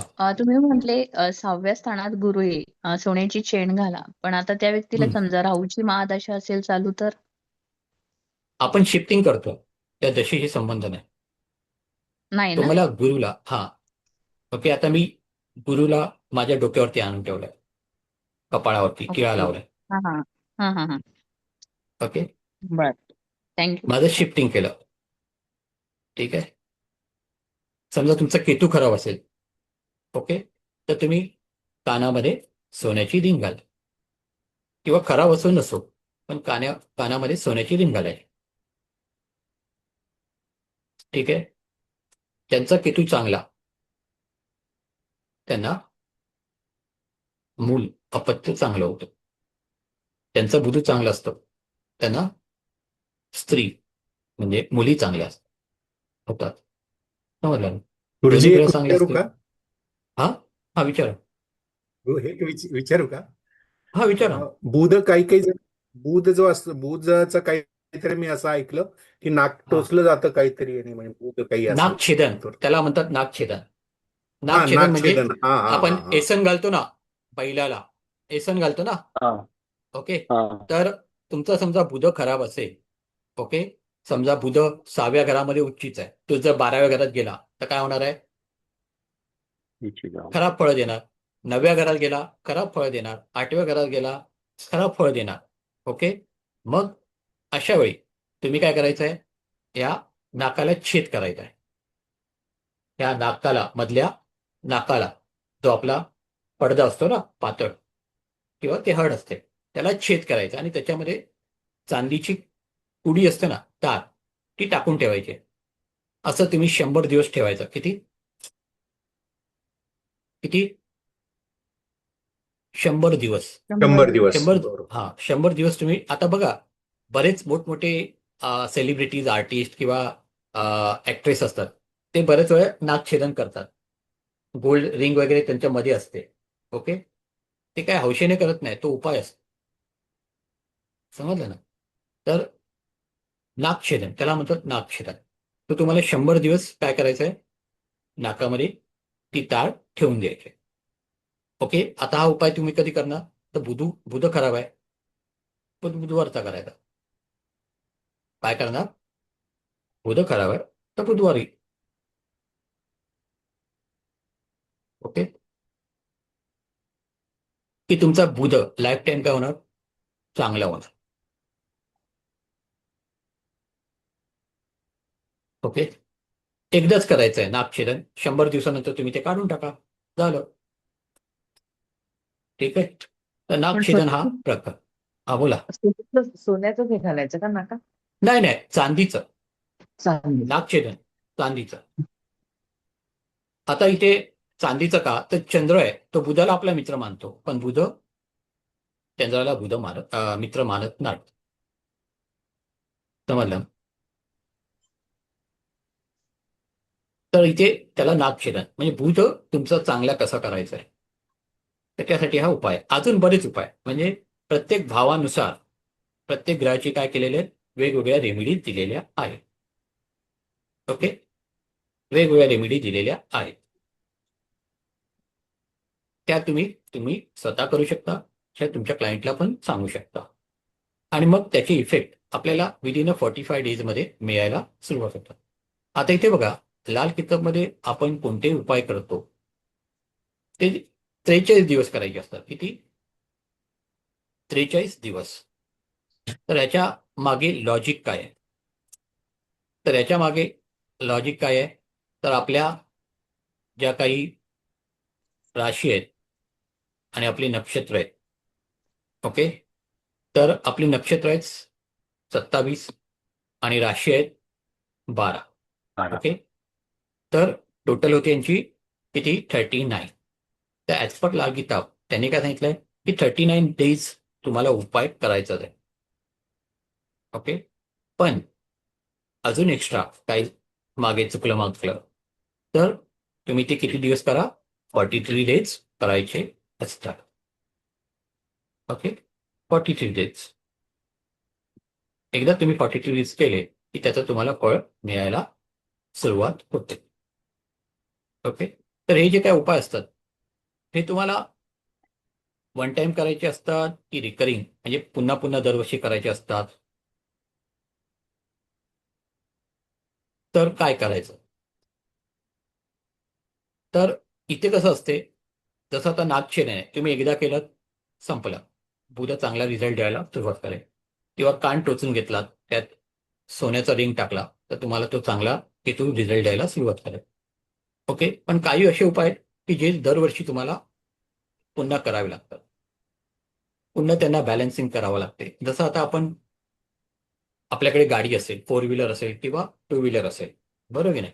ठराविक किलोमीटर आपण ती चालवली, जसं बाईक अराउंड 2000 किलोमीटरपर्यंत चालवली, की आपण काय करतो?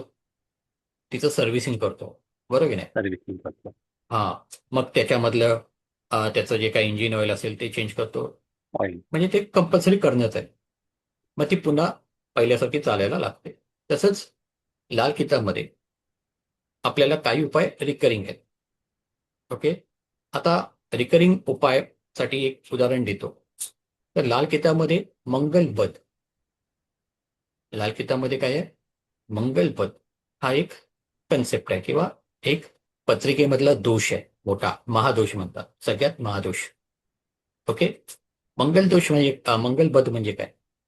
तर समजा तुमच्या कुंडलीमध्ये मंगळ आणि बुध युतीमध्ये असतील कुठल्याही स्थानात, तुमच्या कुंडलीमध्ये मंगळ आणि बुध कुठल्याही स्थानात ही युती असेल, तर तुम्हाला काय आहे? मंगलबध आहे. तुम्हाला काय आहे? मंगलबध हा दोष लागू पडतो. मग तुम्ही म्हणाल मंगलबधमुळे काय होणार? तर मंगलबधमुळे या व्यक्तीचं जीवन काय होते? स्ट्रगलिंग बनते. काय होते? स्ट्रगल. आपल्यापैकी कोणाचे आहे का मंगळ आहे ना. आणि बुध? ओके, एकच आहे. काय नाव? जय मशिलपत. ओके, तर माझ्याकडे आहे एक जण ओळखीचे, हा. त्यांच्या सप्तम स्थानामध्ये मंगळ बुध. असं देतो. ओके, तर माझ्या मंगळ दशम बुध. स्थानात आहे. ओके, तर मग उद्योगधंद्यामध्ये पण यश नाही मिळत, अप अँड डाऊन येत राहतात, स्ट्रगल असतो, बरोबर की नाही? खरं आहे. तर मग मंगलबध असेल तर मग काय करायचं? हा सगळ्यात सगळ्यात वाईट काय आहे? दोष आपल्या लाल किताबमध्ये सांगितलेला आहे. ओके, आणि बऱ्याच जणांना हा दोष माहितीच नसतो. पारंपरिकवाल्यांचा तर प्रश्नच नाही, केपीवाल्यांचा पण प्रश्न नाही, कोणाचंच म्हणजे त्यांना ते माहितीच नाही. पण जर मंगल बध असेल, मंगळ बुध जर युती असेल, तर अशा व्यक्तीच्या जीवनामध्ये लाईफ टाईम स्ट्रगल असतो. ओके, किती काही चांगलं करा, चांगलं घडत होत नाही, घडलं तरी तेवढं मिळत नाही, बरोबर? Yes or no? बरोबर. तर अशा वेळी काय करायचं? समजा हा तुमचा मंगल बध आहे. ओके, तो समजा तुमच्या 1 ते 6 म्हणजे 1 पासून 6व्या घरापर्यंत कुठे असेल, युती ही असेल, तर तुम्ही काय करणार? तर 7 ठिकाणची माती, त्यापासून काही गोळ्या बनवल्या जातात. 7 ठिकाणच्या मातीपासून. 7 ठिकाण म्हणजे काय? हत्तीच्या पायाखालची, जेलमधली, सप्तमूर्तीका. नदीच्या बाजूचे. ओके, तर त्यापासून बनवलेल्या गोळ्या असतात. ओके, त्या 1200 गोळ्या तुम्ही काय करायचं आहे? बुधवारी महाराष्ट्र बघा. तुम्ही पिंपळाच्या झाडाखाली ठेवायच्या आहेत. पिंपळाच्या झाडाखाली म्हणजे ज्याला पार नसेल, ज्याला पार नसेल, मुळं तुम्हाला दिसत असतील त्या मुळावरती त्या 1200 गोळ्या तुम्हाला ठेवायच्या आहेत. ओके, त्यानंतर समजा 7, 8, 9, 10, 11, 12 या घरांमध्ये असतील, तर त्या घराच्या नुसार म्हणजे 7व्या घरात असेल तर 700 गोळ्या, 8व्या असेल तर 800, 9व्या असेल तर 900. ओके, अशा गोळ्या तुम्ही काय करणार? पिंपळाच्या झाडाखाली ठेवायच्या आहेत. बस एवढंच करायचं. पण हा उपाय तुम्हाला दरवर्षी करावा लागेल.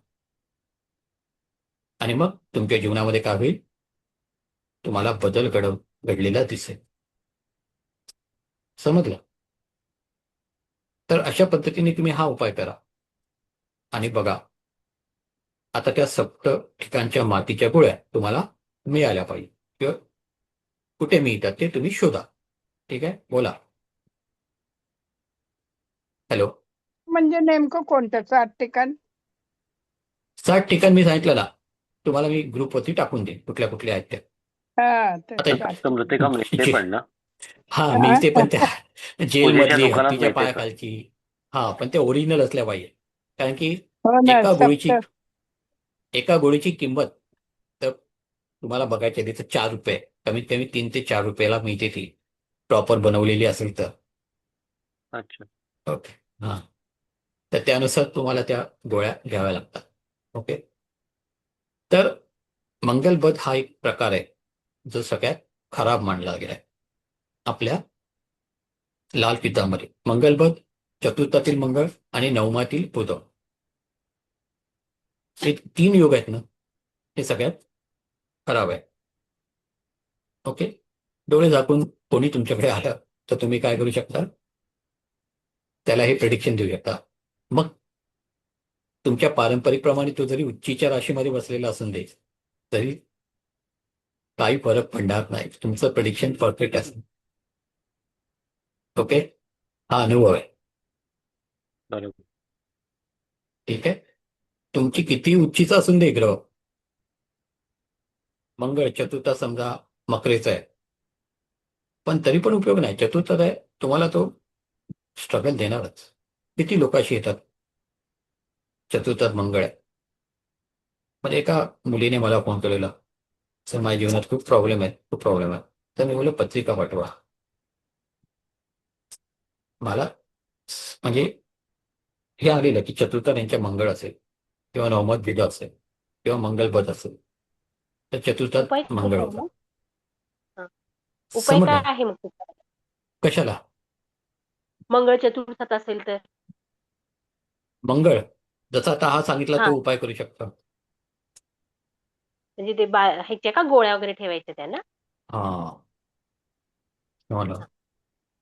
तर प्रत्येक भावामध्ये प्रत्येक ग्रह वेगळी वेगळी फळं देतो आणि हे थंब रूल आहेत, ते बदलत नाही. ओके. थंब रूल आहेत. म्हणजे आपण प्रत्येक ग्रहाची 5 लक्षणं प्रत्येक भावामधली जर आपण शिकलो, तर त्याच्यामधलं 3 ते 4 मॅच होतं, एखादं मागे पुढे होते. आणि जर नाही झालं तर समजायचं की ह्या व्यक्तीची पत्रिका चुकीची आहे. काय आहे? ह्या व्यक्तीची पत्रिका चुकीची आहे. आणि तुम्ही तसं विचारलं ना, मग तुमचं मॅच नाही होत आहे, वेळेमध्ये काहीतरी प्रॉब्लेम आहे. मग तो स्वतःहून सांगा, हा वेळ माझी कन्फर्म आहे. म्हणजे तुम्हाला कन्फर्मेशन पण मिळते. इव्हन तुम्ही पत्रिका न बघता पण आलेल्या जातकाच्या प्रॉब्लेमवरती तुम्ही काय करू शकता, त्याचा ग्रह कुठला खराब आहे, कुठला चांगला असू शकतो, हे सांगू शकता पत्रिका न बघता. आणि त्यानुसार पण त्यांना रेमेडी देऊ शकता. आता मध्ये एका आमच्या स्टुडंटने मला मेसेज केला की एक लहान मुलगा आहे, तो नीट बोलू शकत नाही. म्हणजे आता वयवर्ष 3 का 4 झाले, अजून बोलत नाही. पटकन सांगितलं नवमत बुध असेल किंवा बुध खराब असेल. त्या बोलल्या येस. ओके. कारण की बुध हा वाणीचा कारक आहे. बुध खराब, संपलं. बुध हा व्यवसायाचा कारक आहे. इव्हन बुध हा आपल्या वेन्स असतात. ओके. आपले मज्जातंतू आहेत, त्याचा पण कारक आहे. बुध खराब असेल तर तुम्हाला एक तर ब्रेन संबंधित आजार होतात किंवा हार्ट अटॅक. काय येतो? Heart attack, cholesterol. ओके. म्हणजे तुमचा ग्रह कुठला खराब आहे, त्यावर त्या ग्रहाशी संबंधित कुठले आजार किंवा शरीराचा कुठला भाग आहे, त्याच्यावरती काय परिणाम होईल हे पण तुम्ही सांगू शकता. समजलं? गुरुजी त्या गोळ्याचं किंवा काय करायचं? काय पिंपळाच्या झाडाखाली ठेवायचे. बुधवारच्या दिवशी 4 ते 6 मध्ये.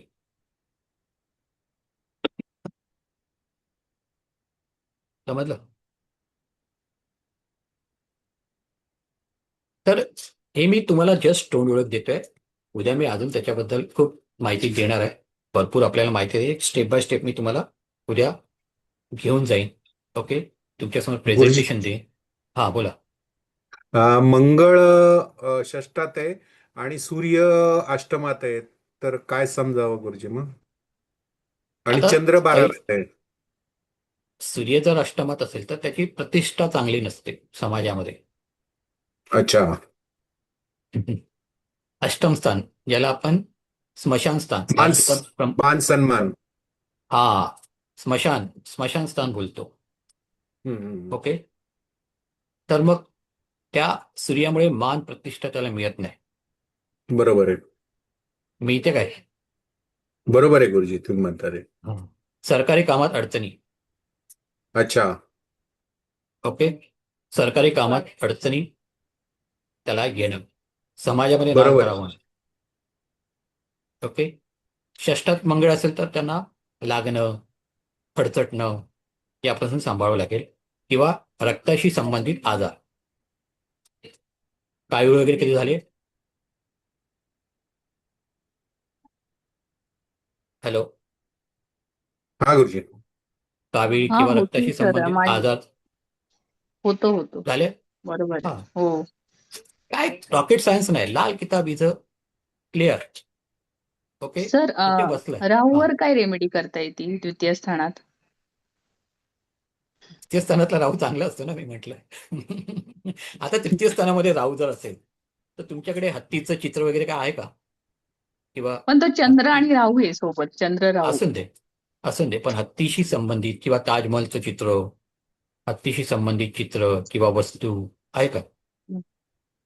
टेडी आहे. बघा. हा, हा, आहे टेडी. हो, आहे ना. आत्ता तर आलाय मग जस्ट घरामध्ये, 2-3 दिवस हा, झाले बर्थडे गिफ्ट आले. त्यांना बाहेर काढायचं. हत्तीला ताजमहलचं चित्र असते बऱ्याच लोकांकडे, तर ते बाहेर काढायचं. Okay, okay. राहू म्हणजे कोण? हत्ती. हम्म, ओके, हम्म. आता राहू चंद्र एकत्र आहे म्हणजे तो काय झाला? चंद्रग्रह. पण सर, हा, बोला. हत्तीची जोडी आपण देवाऱ्याजवळ ठेवतो, मग ते नाही चालतं? नाही ठेवायची. ज्यांचा राहू तृतीयत असेल त्यांनी हत्तीला घरात आणायचं नाही. द्वितीय म्हटले सर मी, द्वितीय. नाही, द्वितीयात ठीक आहे. द्वितीयात पण काय काय वेळी असतो. आता राहूचं तुम्हाला सांगतो. राहू हा ज्या घरात बसलाय त्याचं पण फळ देतो, त्याच्या पुढच्या आणि मागच्या घराचं पण फळ देतो. राहू आणि केतू. म्हणजे तृतीय आणि त्याच्या मागच्या हा, म्हणजे पहिल्या. Okay, okay. पैसा टिकत नाही. हा, तुमच्याकडे, बरोबर. हो हो. आता का? चंद्र म्हणजे काय? Liquidity, yes. खेळता पैसा. आणि त्यावर राहू आलाय हम्म, आणि हम्म, धनस्थानात बसलाय, बरोबर की नाही? हम्म. मग पैसा टिकत नाही. आला की गेला. मग त्यामुळे त्याला रेमेडी. तुम्ही काय, त्यासाठी पहिलं काय करायचं? घरात गळके नळ असतील किंवा पाणी वाहून जात असेल तर ते बंद करायचं. ओके.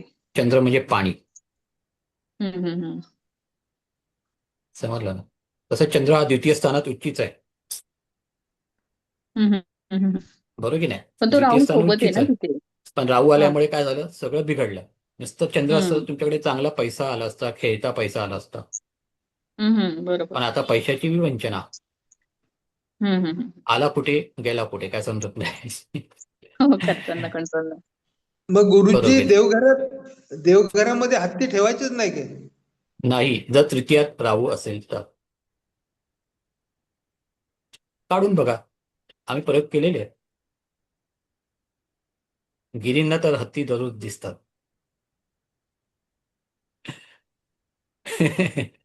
वन अधिकारी आहेत. राहू असेल तर, राहू आणि प्लुटो जर असेल तर द्वितीयमध्ये आपण प्लुटोला विचारात घेत नाही. होते, त्यामुळे प्रश्नच नाही आहे. राहू नाही. द्वितीयत असेल आणि शनी प्रथमात असेल आणि मंगळ 12व्या स्थानात असेल तर मग ही वेगळं राहील ना थोडंसं. हा, राहू द्वितीयत आहे म्हणजे पैशाचे प्रॉब्लेम, पैसा जण की त्याचा चांगला नाही. समजलं ना? शनी पण प्रथमात असेल तर बऱ्याच वेळा वडिलांशी पटत नाही. आणि 11व्या स्थानात शनी असेल तर? शनी त्याच्या स्वतःच्या घरामध्ये आहे. मेहनत करून तुम्हाला पैसा कमवावा लागणार, लागून सहज तुम्ही धन किंवा फायदा मिळू शकत नाही. अर्थार्जन करण्यासाठी तुम्हाला मेहनत घ्यावी लागणार. करता आणि गुरु केतू असेल सर प्रथम. तर गुरु केतू चांगला आहे. मी काय बोललो, गुरुचा चेला कोण आहे? केतू. केला. समजला, दोघे एकत्र आहेत, चांगलं फळ देतील. पण तो अध्यात्माकडे सूर्य तुम्हाला वळवतो. एक मिनिट, सूर्य आणि तो बुध तुम्हाला सोबत असेल तर सूर्य बुध असेल कुठे? षष्ठामध्ये तर 6व्या तो घरात. मंगलबध. हा, तो मंगलबध झाला. सूर्य आणि हं. बुध एकमेकांचे शत्रू आहेत तसं पाहिलं तर. मग तुम्हाला हृदयाच्या आजारांपासून जपावं लागणार. अच्छा. ओके. आणि गुरुजी, जीवनामध्ये स्ट्रगल येणार. हा, बोला. शनी आणि मंगळ जर 11व्या घरामध्ये असेल तर? तर ते पण चांगले एवढे नाही आहेत.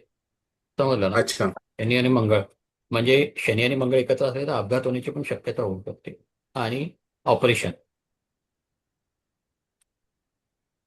ओके. गुरु किंवा आता मी शुक्र सांगितलं पंचमात. की कॅन्सरचं योग. ओके. काय? श्रेष्ठ शुक्र, जर श्रेष्ठ शुक्र असेल तर षष्ठातला शुक्र चांगला नाही, विवाह सुख देत नाही, पत्नी आजारी मग राहते. त्याला रेमेडीज करावं लागतं. बरोबर आहे की चुकीचं आहे ते पहिलं सांगा.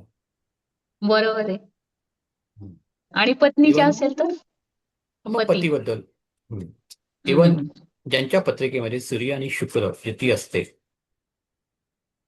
सूर्य आणि शुक्र युती असते, अशा पती पत्नीमध्ये पटत नाही किंवा वाद होत असतात.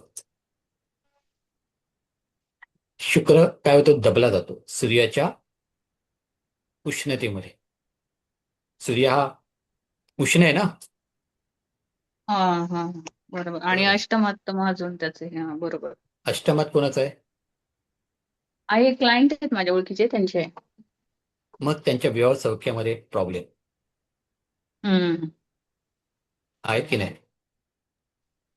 हा, थोडं चालू असते नोकझोक कायम, काही समजत नाही पण ते म्हणतात. दिवस पर्यंत पण जाऊ शकते.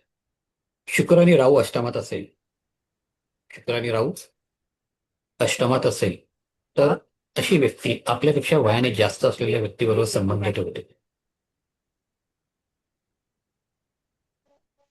काय सांगितलं?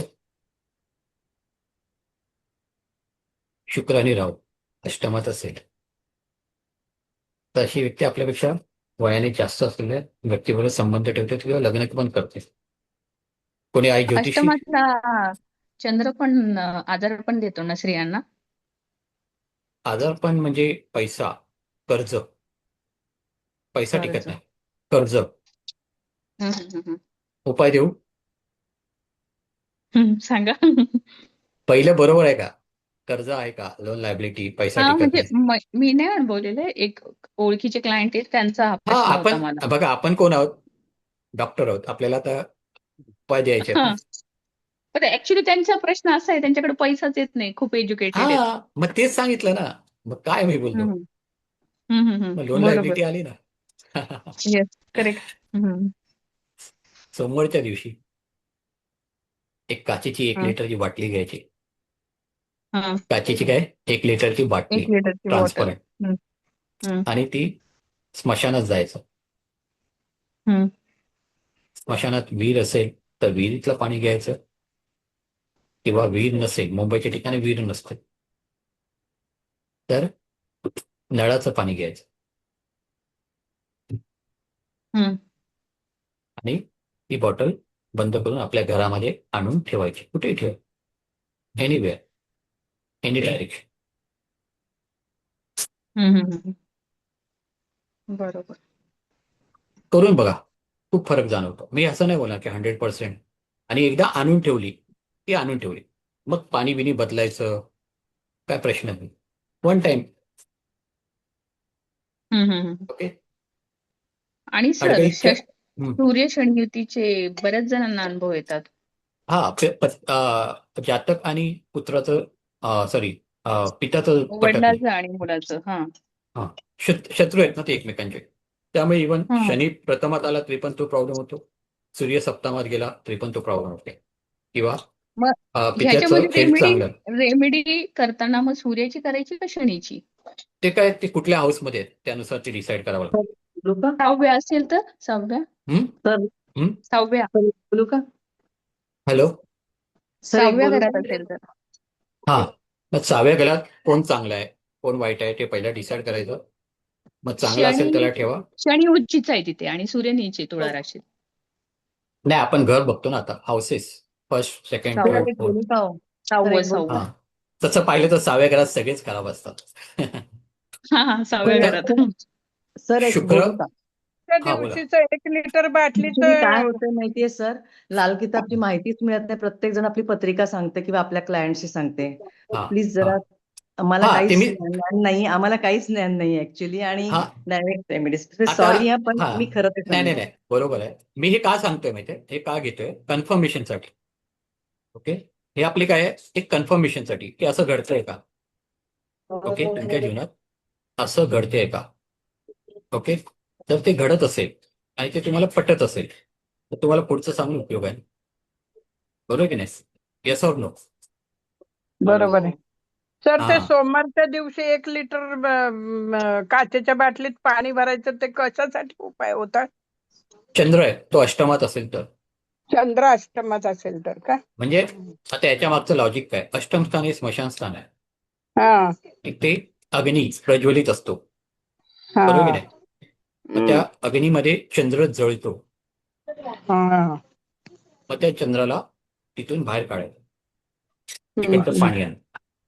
12व्या तासाल त्याच्या गुरुजी तर भारत काय चंद्र चंद्र असेल तर असेल. व्यय खर्च जास्त होणार. मानसिकता स्थिर राहत नाही. पैसा टिकत नाही. व्यय आहे ना खर्च टाक. ठीक आहे. तर सर आता असे हा आपला आता राहूचा विषय चालू होता. राहू बद्दल आपण संपूर्ण माहिती देत आहोत. हा आता हा प्रश्न असा आहे की आता जर समजा एखाद्या जातकाला शनीची 7.5 चालू आहे आणि आता त्याच्यामध्ये अजून त्याला अजून चालू आहे आणि त्याला आता महादशा सुद्धा राहूची आहे आणि अंतर्दशा सुद्धा राहूची असेल तर अशा वेळेस त्याला काय परिणाम त्याच्या आयुष्यात येऊ शकतात किंवा पुढे त्याला ह्या स्ट्रगल टाइम मध्ये त्याला करू शकतो तो असं. कारण राहू आता राहू म्हटलं आणि कितव्या शनी हाऊस म्हटलं मध्ये राहू राहू त्याचा कितव्या हाऊस. दुसऱ्या राहूस मध्ये असेल दुसऱ्या किंवा मग आता बघा दुसरं सांगत आहे म्हणजे मनी प्रॉब्लेम आहे. सातव्या याच्यात आहे. वैवाहिक सुख नाही मिळत. 7व्या याच्यात हा बघा विचार.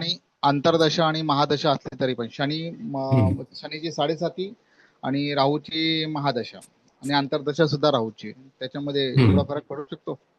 पण हा त्यांचे ओके बोला. चालेल. तर फक्त लग्नावरच फक्त फरक पडू शकतो की बाकी त्यांच्या उद्योगधंदा 7वं नोकरीमध्ये स्थान म्हणजे पार्टनरशिप व्यवसाय. मग त्याच्यामध्ये त्यांना चांगला आहे राहू त्याच्यासाठी की वाईट वाईट पूर्ण वाईट ना. मग त्याच्यामध्ये त्याने काही रेमेडीज वगैरे केल्यात तर अशा ठिकाणी काही हा नाही. राहू कुठेही तुमचा वाईट इफेक्ट देत असेल तर त्यासाठी एक कॉमन तुम्हाला रेमेडी आहे. काय रेमेडी सर ती? सगळ्यांसाठी आहे. म्हणजे तुमची राहू महादशा चालू असेल राहूपासून त्रास होत असेल तर तुम्ही काय करायचंय लसणाच्या 9 पाकळ्या घ्यायच्या आणि बुधवारच्या दिवशी सुरू करायचा हा उपाय. लसणाच्या 9 पाकळ्या घेऊन त्या टॉयलेटमध्ये फ्लश कराव्या. 9 पाकळ्या घेऊन किती वाजता टॉयलेटमध्ये वगैरे काय टाकायच्या. ओके. बुधवारी तुम्ही 4 ते 6च्या वेळेमध्ये करू शकता नाहीतर मग सकाळी करा. सकाळी 8 ते 9च्या ऑफिसला जायच्या अगोदर किंवा त्याला त्याच्या आधी तुम्ही टॉयलेटला जाता ना ओके ओके. त्यावेळी. राहूच्या महादशीची रेमेडी का ती? किंवा राहू पासून त्रास होत असेल तर पंचमात राहू असल्यावर मुलं बऱ्यापैकी शिक्षण चालू असताना त्रासच देतात ना. ते उतरवून टाकायचे सर आपल्यावरनं का तशाच टाकायच्या नुसत्या? उतरवून टाका 7 वेळा अँटी क्लॉकवाईज फिरवा आणि ते उतरवून तुम्ही टॉयलेटमध्ये फ्लश करा. असं 45 डेज करायचं दरवर्षी. बर्थडे झाला हा म्हणजे सारखं करायची का दर बुधवारी करायची किंवा 7 गुरुवार किंवा 5 गुरुवार कंटिन्यू 45 डेज कंटिन्यू 45 डेज बुधवारपासून सुरू केलं 45 डेज करायचं.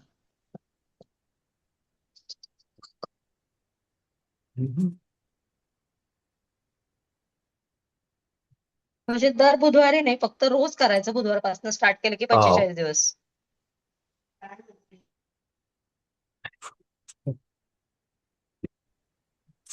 जर ते नाही जमत असेल तर तर तर 4 मला एक केजी लीड. विचारायचं होतं. 1 मिनिट. 4 केजी लीड आहे. 4 केजी लीडची वीट असते, वीट. हा ती तुम्ही बुधवारच्या दिवशी 4 ते 6 मध्ये पाण्यामध्ये प्रवाहित करायची. आपली साधी लाल वीट जी असते ती पाण्यामध्ये टाकायची तलावात किंवा याच्यात. लीडची काय असतं ते? लीड कासं. धातू आहे. हो हा, कासं. लीड हा धातू आहे ना. हो कासं. धातू आहे ना.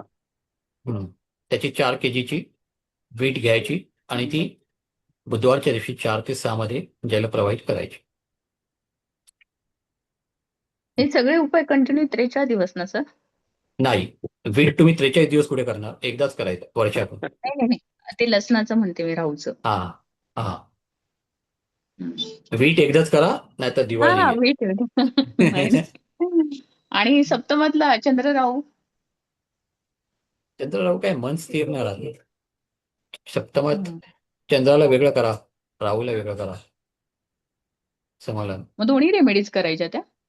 हा, मग व्यवस्थित देत नाही, मन स्थिर नाही ठेवत, वाद निर्माण करतात. राहू ज्यांच्या सप्तमात असतो त्या व्यक्तीला वैवाहिक सुख मिळत नाही, दिवस पण होतो.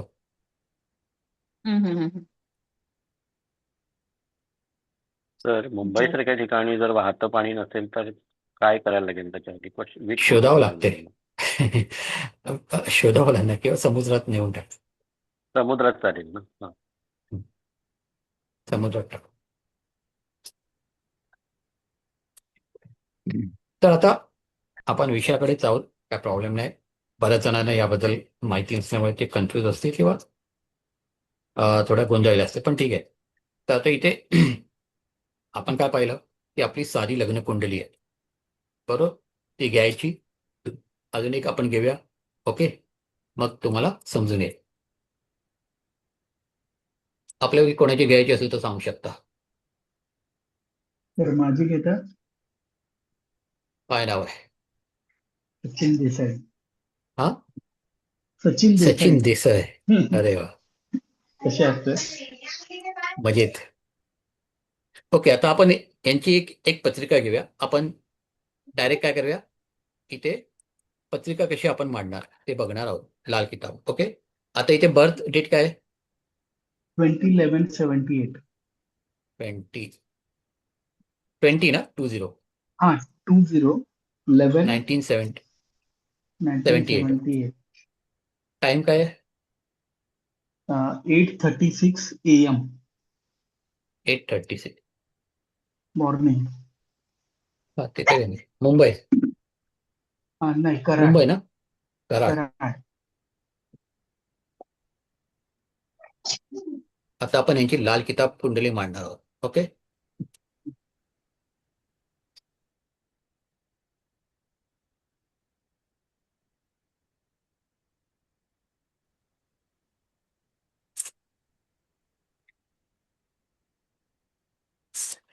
एक मिनिट. शेअरिंग केलंय मी. एक मिनिट, शेअर करतो.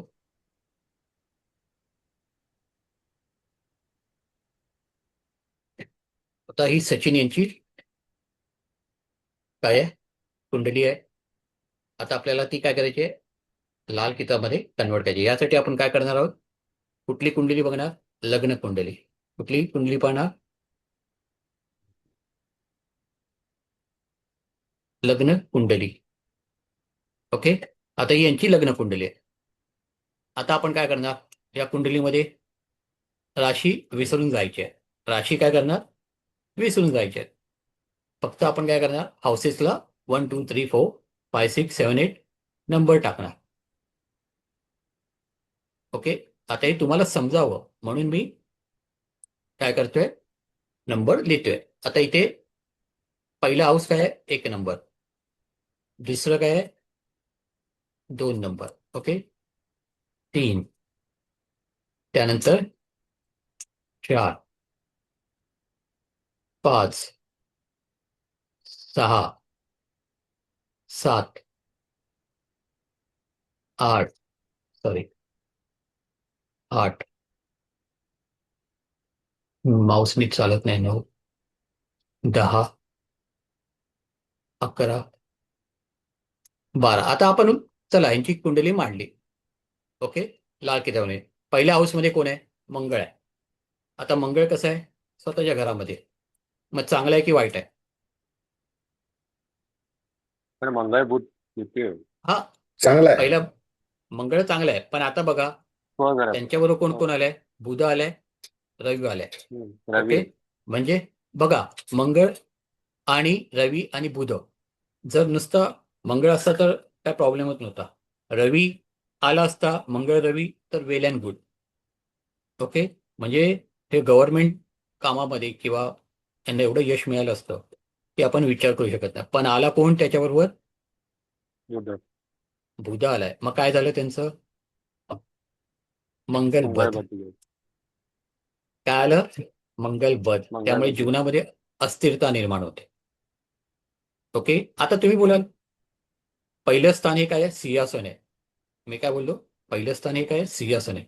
या सिंहासनावरती बसायला तिघांमध्ये काय होणार? मारामारी. प्रत्येक जण काय बोलणार? मला मिळायला पाहिजे. बरोबर की नाही? त्यामुळे मग काय होते? माणूस गोंधळून जातो, काय करायचं काय नाही.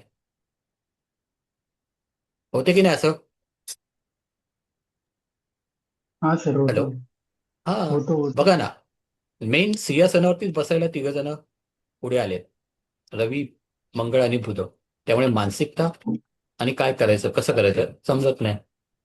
किंवा गव्हर्नमेंट कामं पण हे करत असणार. रवी आलाय प्रथमा, मंगळ आलाय. ओके, यांच्या घरात संरक्षण विभागाशी संबंधित कोणतरी व्यक्ती असेल, पोलीस म्हणा किंवा आर्मी म्हणा किंवा सिक्युरिटीमध्ये काम करणारी अशी कोणी घरामध्ये व्यक्ती आहे का की नाही त्यांच्याशी सर. संबंधित? हा, नाही, कोण नाही. किंवा सरकारशी संबंधित कामं नाही, ते पण नाही. किंवा तुम्ही करता का? नाही, मी तुम्ही नाही स्वतः करत. सध्या आता लॉ केला ना तुम्ही, हा हा, ते लॉ मग केलं. हा, बरोबर. सरकारशी हा, संबंध आला की नाही? अच्छा अच्छा, ओके, ओके ओके. आणि वडील मॅजिस्ट्रेट होते. हा, मग झालं ना. म्हणजे बरोबर. सरकारशी संबंधित कामधंदा तुमच्या ओके. घरामध्ये करणारा कोण ना कोणतरी हा, व्यक्ती होताच. समजलं ना? बरोबर. किंवा पोलीस खात्यामध्ये काम करणारा किंवा सिक्युरिटी किंवा आर्मी. ओके, बरोबर. म्हणजे तुमचं पत्रिका परफेक्ट आहे. कन्फर्मेशन मिळालं. Yes sir. त्यानंतर बघा, पहिल्या हाऊसमध्ये रवी आणि मंगळ चांगला होता, पण बुध आल्यामुळे सगळा गोंधळ झाला आणि त्यांना आज हे समजलं असेल त्यांच्या जीवनामध्ये पहिल्यांदा की मी सगळं करतो पण मला यश नाही मिळत का? येस और नो? आज समजलं कारण? हो, येस सर. हा, ओके. त्यानंतर सेकंड हाऊस खाली आहे, थर्ड हाऊस खाली आहे. ओके, फोर्थ हाऊस पण काय आहे? केतू आलाय घर. फिफ्थ हाऊस कोण आहे? खाली आहे. षष्ठ खाली आहे. ओके, सेवन्थ खाली आहे. 8 मध्ये खाली आहे. ओके, गुरु नवमात आलाय. भाग्य, भाग्यस्थानातला नवमातला गुरु सगळ्यात चांगला असतो. म्हणजे भले मंगलबद्ध झालं पण त्यांचं भाग्य चांगलं. पूर्वी यांनी चांगलं कार्य केलं. पूर्वजन्मी म्हणजे आपला नवमात कुठला ग्रह आलाय त्यावरून आपला पूर्वजन्म आपण काय केलंय ते समजून येते. यांनी पूर्वजन्मामध्ये हे चांगले काय असणार? योगी म्हणा, साधू म्हणा, पौरोहित्य करणारे किंवा दान धर्म करणारी व्यक्ती असणे. ओके, गुरु आलाय नवमामध्ये, चांगला आहे, स्वघराचा आहे. हा त्यांचा प्लस पॉईंट आहे. दशमामध्ये शनी आहे, पण त्याच्याबरोबर काय आलंय? राहू आलाय. आता शनी आणि राहू दशमात आले तर यांनी काय करायला पाहिजे? बाहेरची कामं नाही करायची, घरात बसून कामं करायची. जेवढं हे घरात बसून कामं करतील तेवढं यांना फायदेशीर असतं. बाहेर गेले की यांना एवढा फायदा नाही होणार जेवढा ते घरात बसून कामं करतील. आणि त्यातल्या तंत्र मंत्र, ओके, किंवा तुम्ही रेकी करत असाल तर रेकी, ह्या कामामध्ये तुम्हाला काय मिळणार आहे? चांगलं यश मिळणार आहे. जेवढं तुम्ही बाहेर जाणार ना तेवढं तुम्हाला यश एवढं मिळत नाही जेवढं तुम्ही घरातून ऑपरेट कराल, स्वतःच्या ऑफिसमधनं ऑपरेट कराल. आता असं मी का बोलतोय, त्याच्या मागे लाल किताबने काय सांगितलंय की दशमामध्ये जर शनी असेल, शनी म्हणजे कोण आहे? साप आहे. शनी म्हणजे कोण आहे? साप आहे. आणि हा साप असतो ना, तो आपल्या बिळामध्ये राहूनच काय करत असतो? सगळी कामं करत असतो. तो क्वचितच बाहेर पडतो. ओके, जे काय करायचं ते घरात बसून. म्हणून शनी जर दशमात कोणाचं असेल तर त्यांनी काय करायचंय? घरात बसून कामं करा. आता त्यांनी जर घरात बसून काम केलं तर त्यांना विचारूया आपण की तुम्हाला फायदा होतो का कम्पेअर टू आउटसाईडला जाण्यापेक्षा. तुम्ही काय करत असाल त्याच्यामध्ये? सचिनजी, हा सर. तुम्ही जेवढं घरात बसून कमवाल ना तेवढं तुम्हाला बाहेर नाही मिळेल. अच्छा, ओके, ओके. आणि अकल्ट सायन्स हे तुमच्यासाठी चांगलं आहे कारण की शनी तंत्रमंत्र, राहू तंत्रमंत्र, ओके, किंवा तुम्ही काय करता ते हिलिंग. हिलिंग करता, त्याच्यासाठी खूप चांगलं आहे. ठीक आहे, त्याचं लाभस्थानात काही नाही. आता शुक्र यांचा उच्चीच आहे का? तर 12व्या स्थानात आलाय. ओके, म्हणजे हे कसे असणार? शॉकिन असणार. काय असणार? शॉकिन. ओके, आता शुक्र 12व्या झाला तर लव्ह मॅरेज पण होते कारण की तो उच्चीचा झाला. शॉकिन असणार. भले यांच्याकडे पैसा नसेल पण हे बरोबर काय करणार? जे त्यांना हवंय ते मिळवणार. समजलं? सगळी सुख त्यांना बरोबर मिळत जात. मिळतात का? हो सर. हॅलो. ओके, फक्त तर त्यांना घर तेवढं होत नाही. ते का होत नाही? राहू आणि शनी याची काय झालंय? अपोजिट आले आहेत ना चतुर्थाच्या. तुम्ही काय करायचं? जुनं घर बघा, नवीन घराच्या भानगडीत पडू नका. ओके. ओके, रिसेल मधला घर घ्या, तुम्हाला फायद्याचं ठरेल. आणि आता वय वर्ष 52 नंतर तुम्ही स्वतःचं घर 48 नंतर वय घेऊ शकता, घर घेऊ शकता. आता अजून एक महत्वाचा नियम तुम्हाला सांगतोय.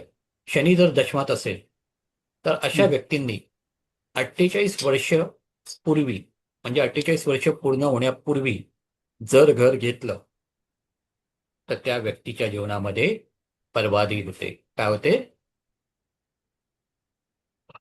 त्या व्यक्तीचे जीवन काय होते? बर्बाद होते. त्याने स्वतःच्या नावाने घर घेऊ नये किंवा बांधू नये. आफ्टर 48 ही कॅन टेक किंवा परचेस. ओके, समजलं? मग तुम्ही बोलाल मग आम्ही काय करायचं? मग पत्नीच्या नावाने घ्या, पत्नीची पत्रिका बघा. जेवढं ते टाळतील स्वतःचं घर घेणं तेवढं चांगलंच आहे, भले 48 नंतर पण. ओके, तर शनी दशमात असेल तर अशा व्यक्तीने काय सांगितलंय? 48 वर्ष होईपर्यंत स्वतःचं घर विकत घेऊ नका आणि बांधू नका. आता विकत घेणं म्हणजे काय? आपल्याला बांधूनच देतात ना, ते बांधतातच ना, बरोबर की नाही? तर हा नियम तुम्हाला यापूर्वी माहिती असेल नसेल, पण ज्यांनी समजा शनी दशमात असेल आणि 48 वर्ष पूर्ण होण्यापूर्वी काय केलं असेल? घर घेतलं असेल तर काय झालं असेल? त्यांना प्रॉब्लेमला फेस करावा लागला असेल. कधी कोणी घेतलंय का? समजा शनी दशमात आहे आणि त्यांनी घेतलंय,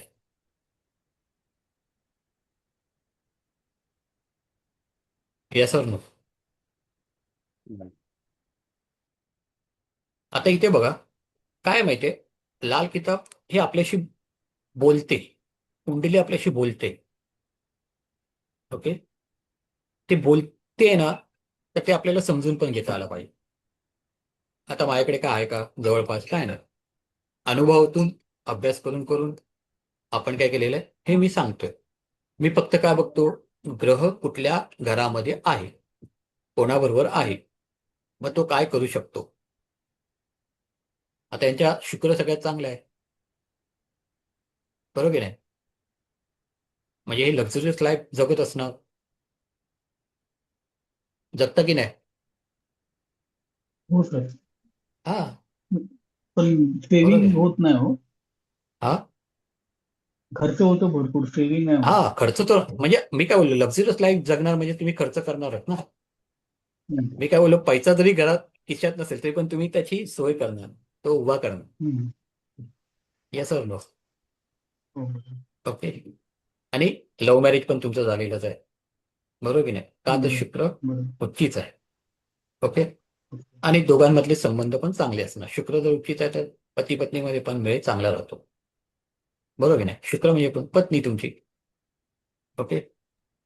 तर फक्त प्रॉब्लेम काय झालाय? मंगलबद. मग मंगलबद असेल तर मी सांगितलंय, काय सांगितलंय? 1200 गोळ्या गोळ्या. 7 ठिकाणच्या. हा दरवर्षी तुम्हाला काय पडणार आहे? उपाय करावा लागणार. अजून कुठला ग्रह खराब कोणता उपाय? असेल? कोणता उपाय? 1200 गोळ्या 7 ठिकाणच्या मातीच्या मिळतात. 7 ठिकाणची माती घेऊन गोळ्या बनवल्या जातात. अशा 1200 गोळ्या. किती? 1200. हा, 1200 गोळ्या ह्या तुम्ही पिंपळाच्या झाडाच्या मुळाशी, ज्याला पार नसतो, ज्या पिंपळाला पार नसतो, अशा हम्म. पिंपळाच्या मुळाशी बुधवारच्या दिवशी 4 ते 6 मध्ये ठेवायचे.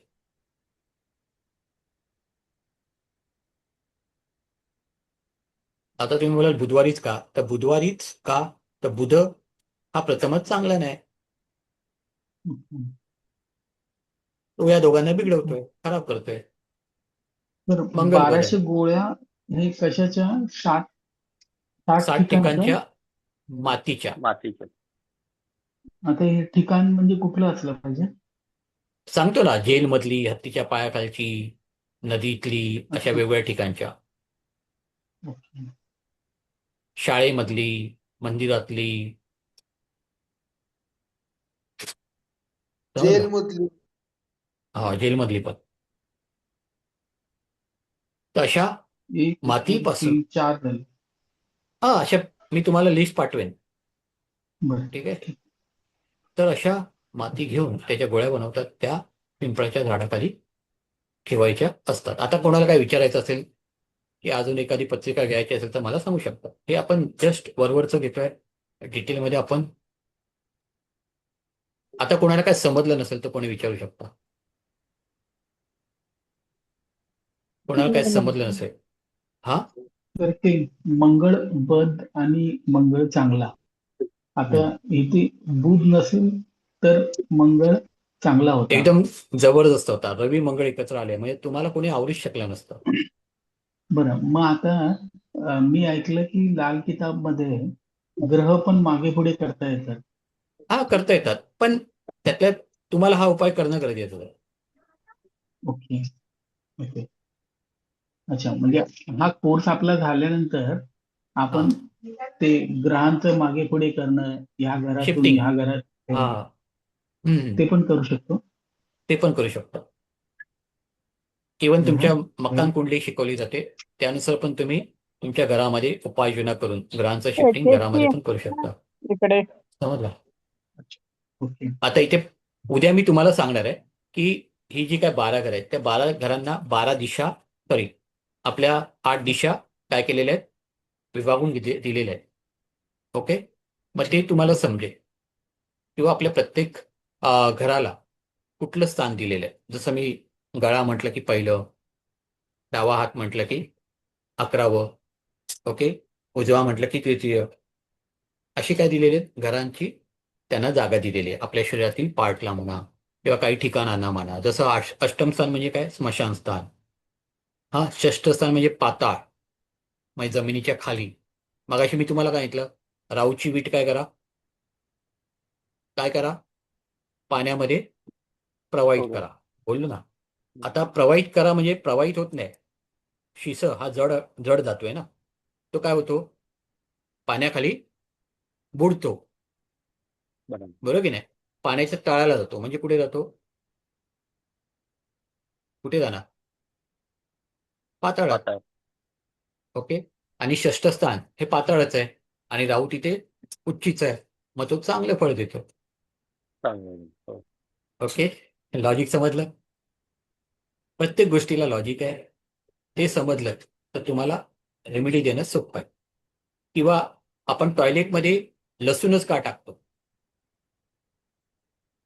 टॉयलेट म्हणजे काय तर राहू. टॉयलेट म्हणजे काय राहू राहू. राहू आणि लसूण म्हणजे केतू. लसूण म्हणजे काय केतू. ज्यावेळी राहूच्या जवळ केतूला आणतो त्यावेळी राहू काय होतो आनंदी होतो. कारण की राहूचं सिर म्हणजे काय राहू आहे आणि खालचं हा धड आहे ते कोण आहे केतू बरोबर आहे. मग दोघांना एकत्र आणलं की राहू काय होतं आनंदी खुश होतो. होतो. ओके.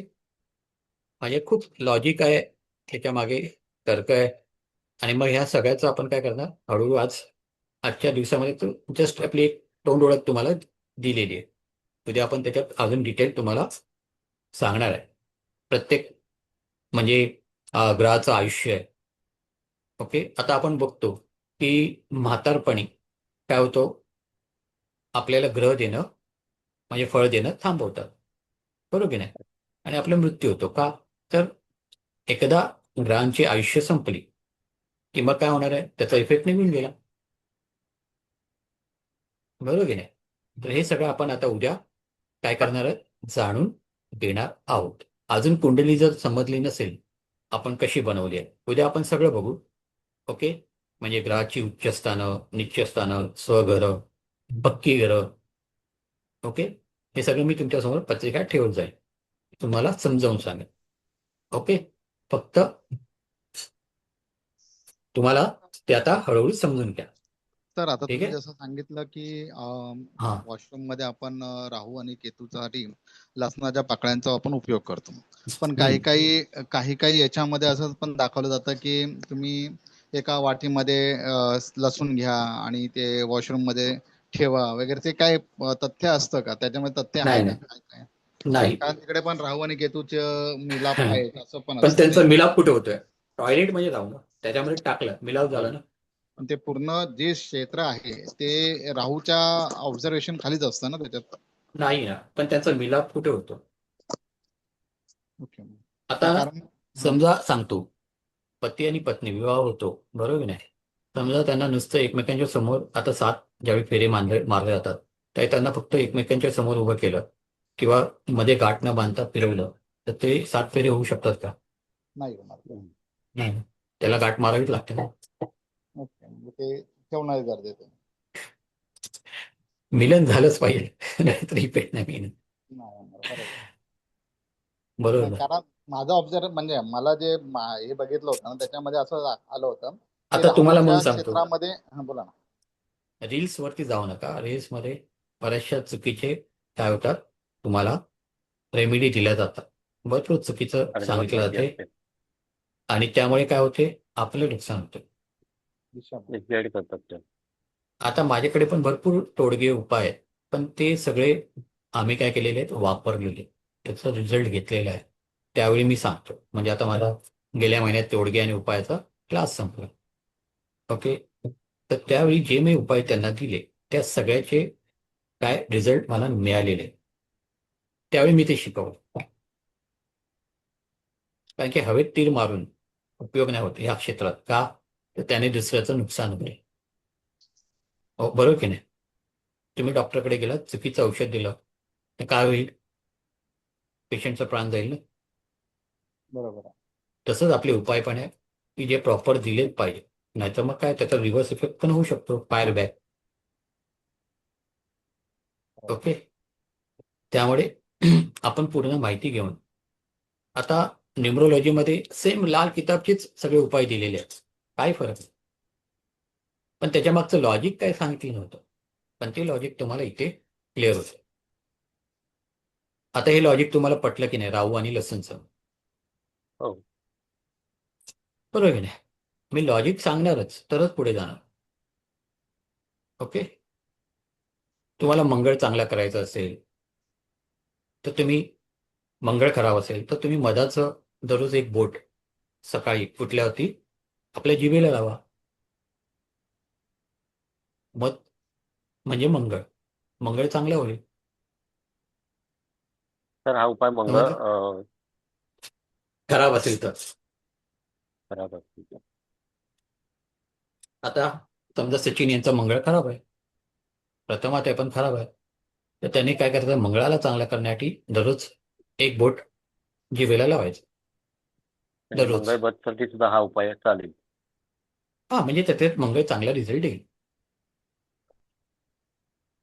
मंगळ बधसाठी तर अजून काही उपाय आहेत का या गोळ्यांव्यतिरिक्त?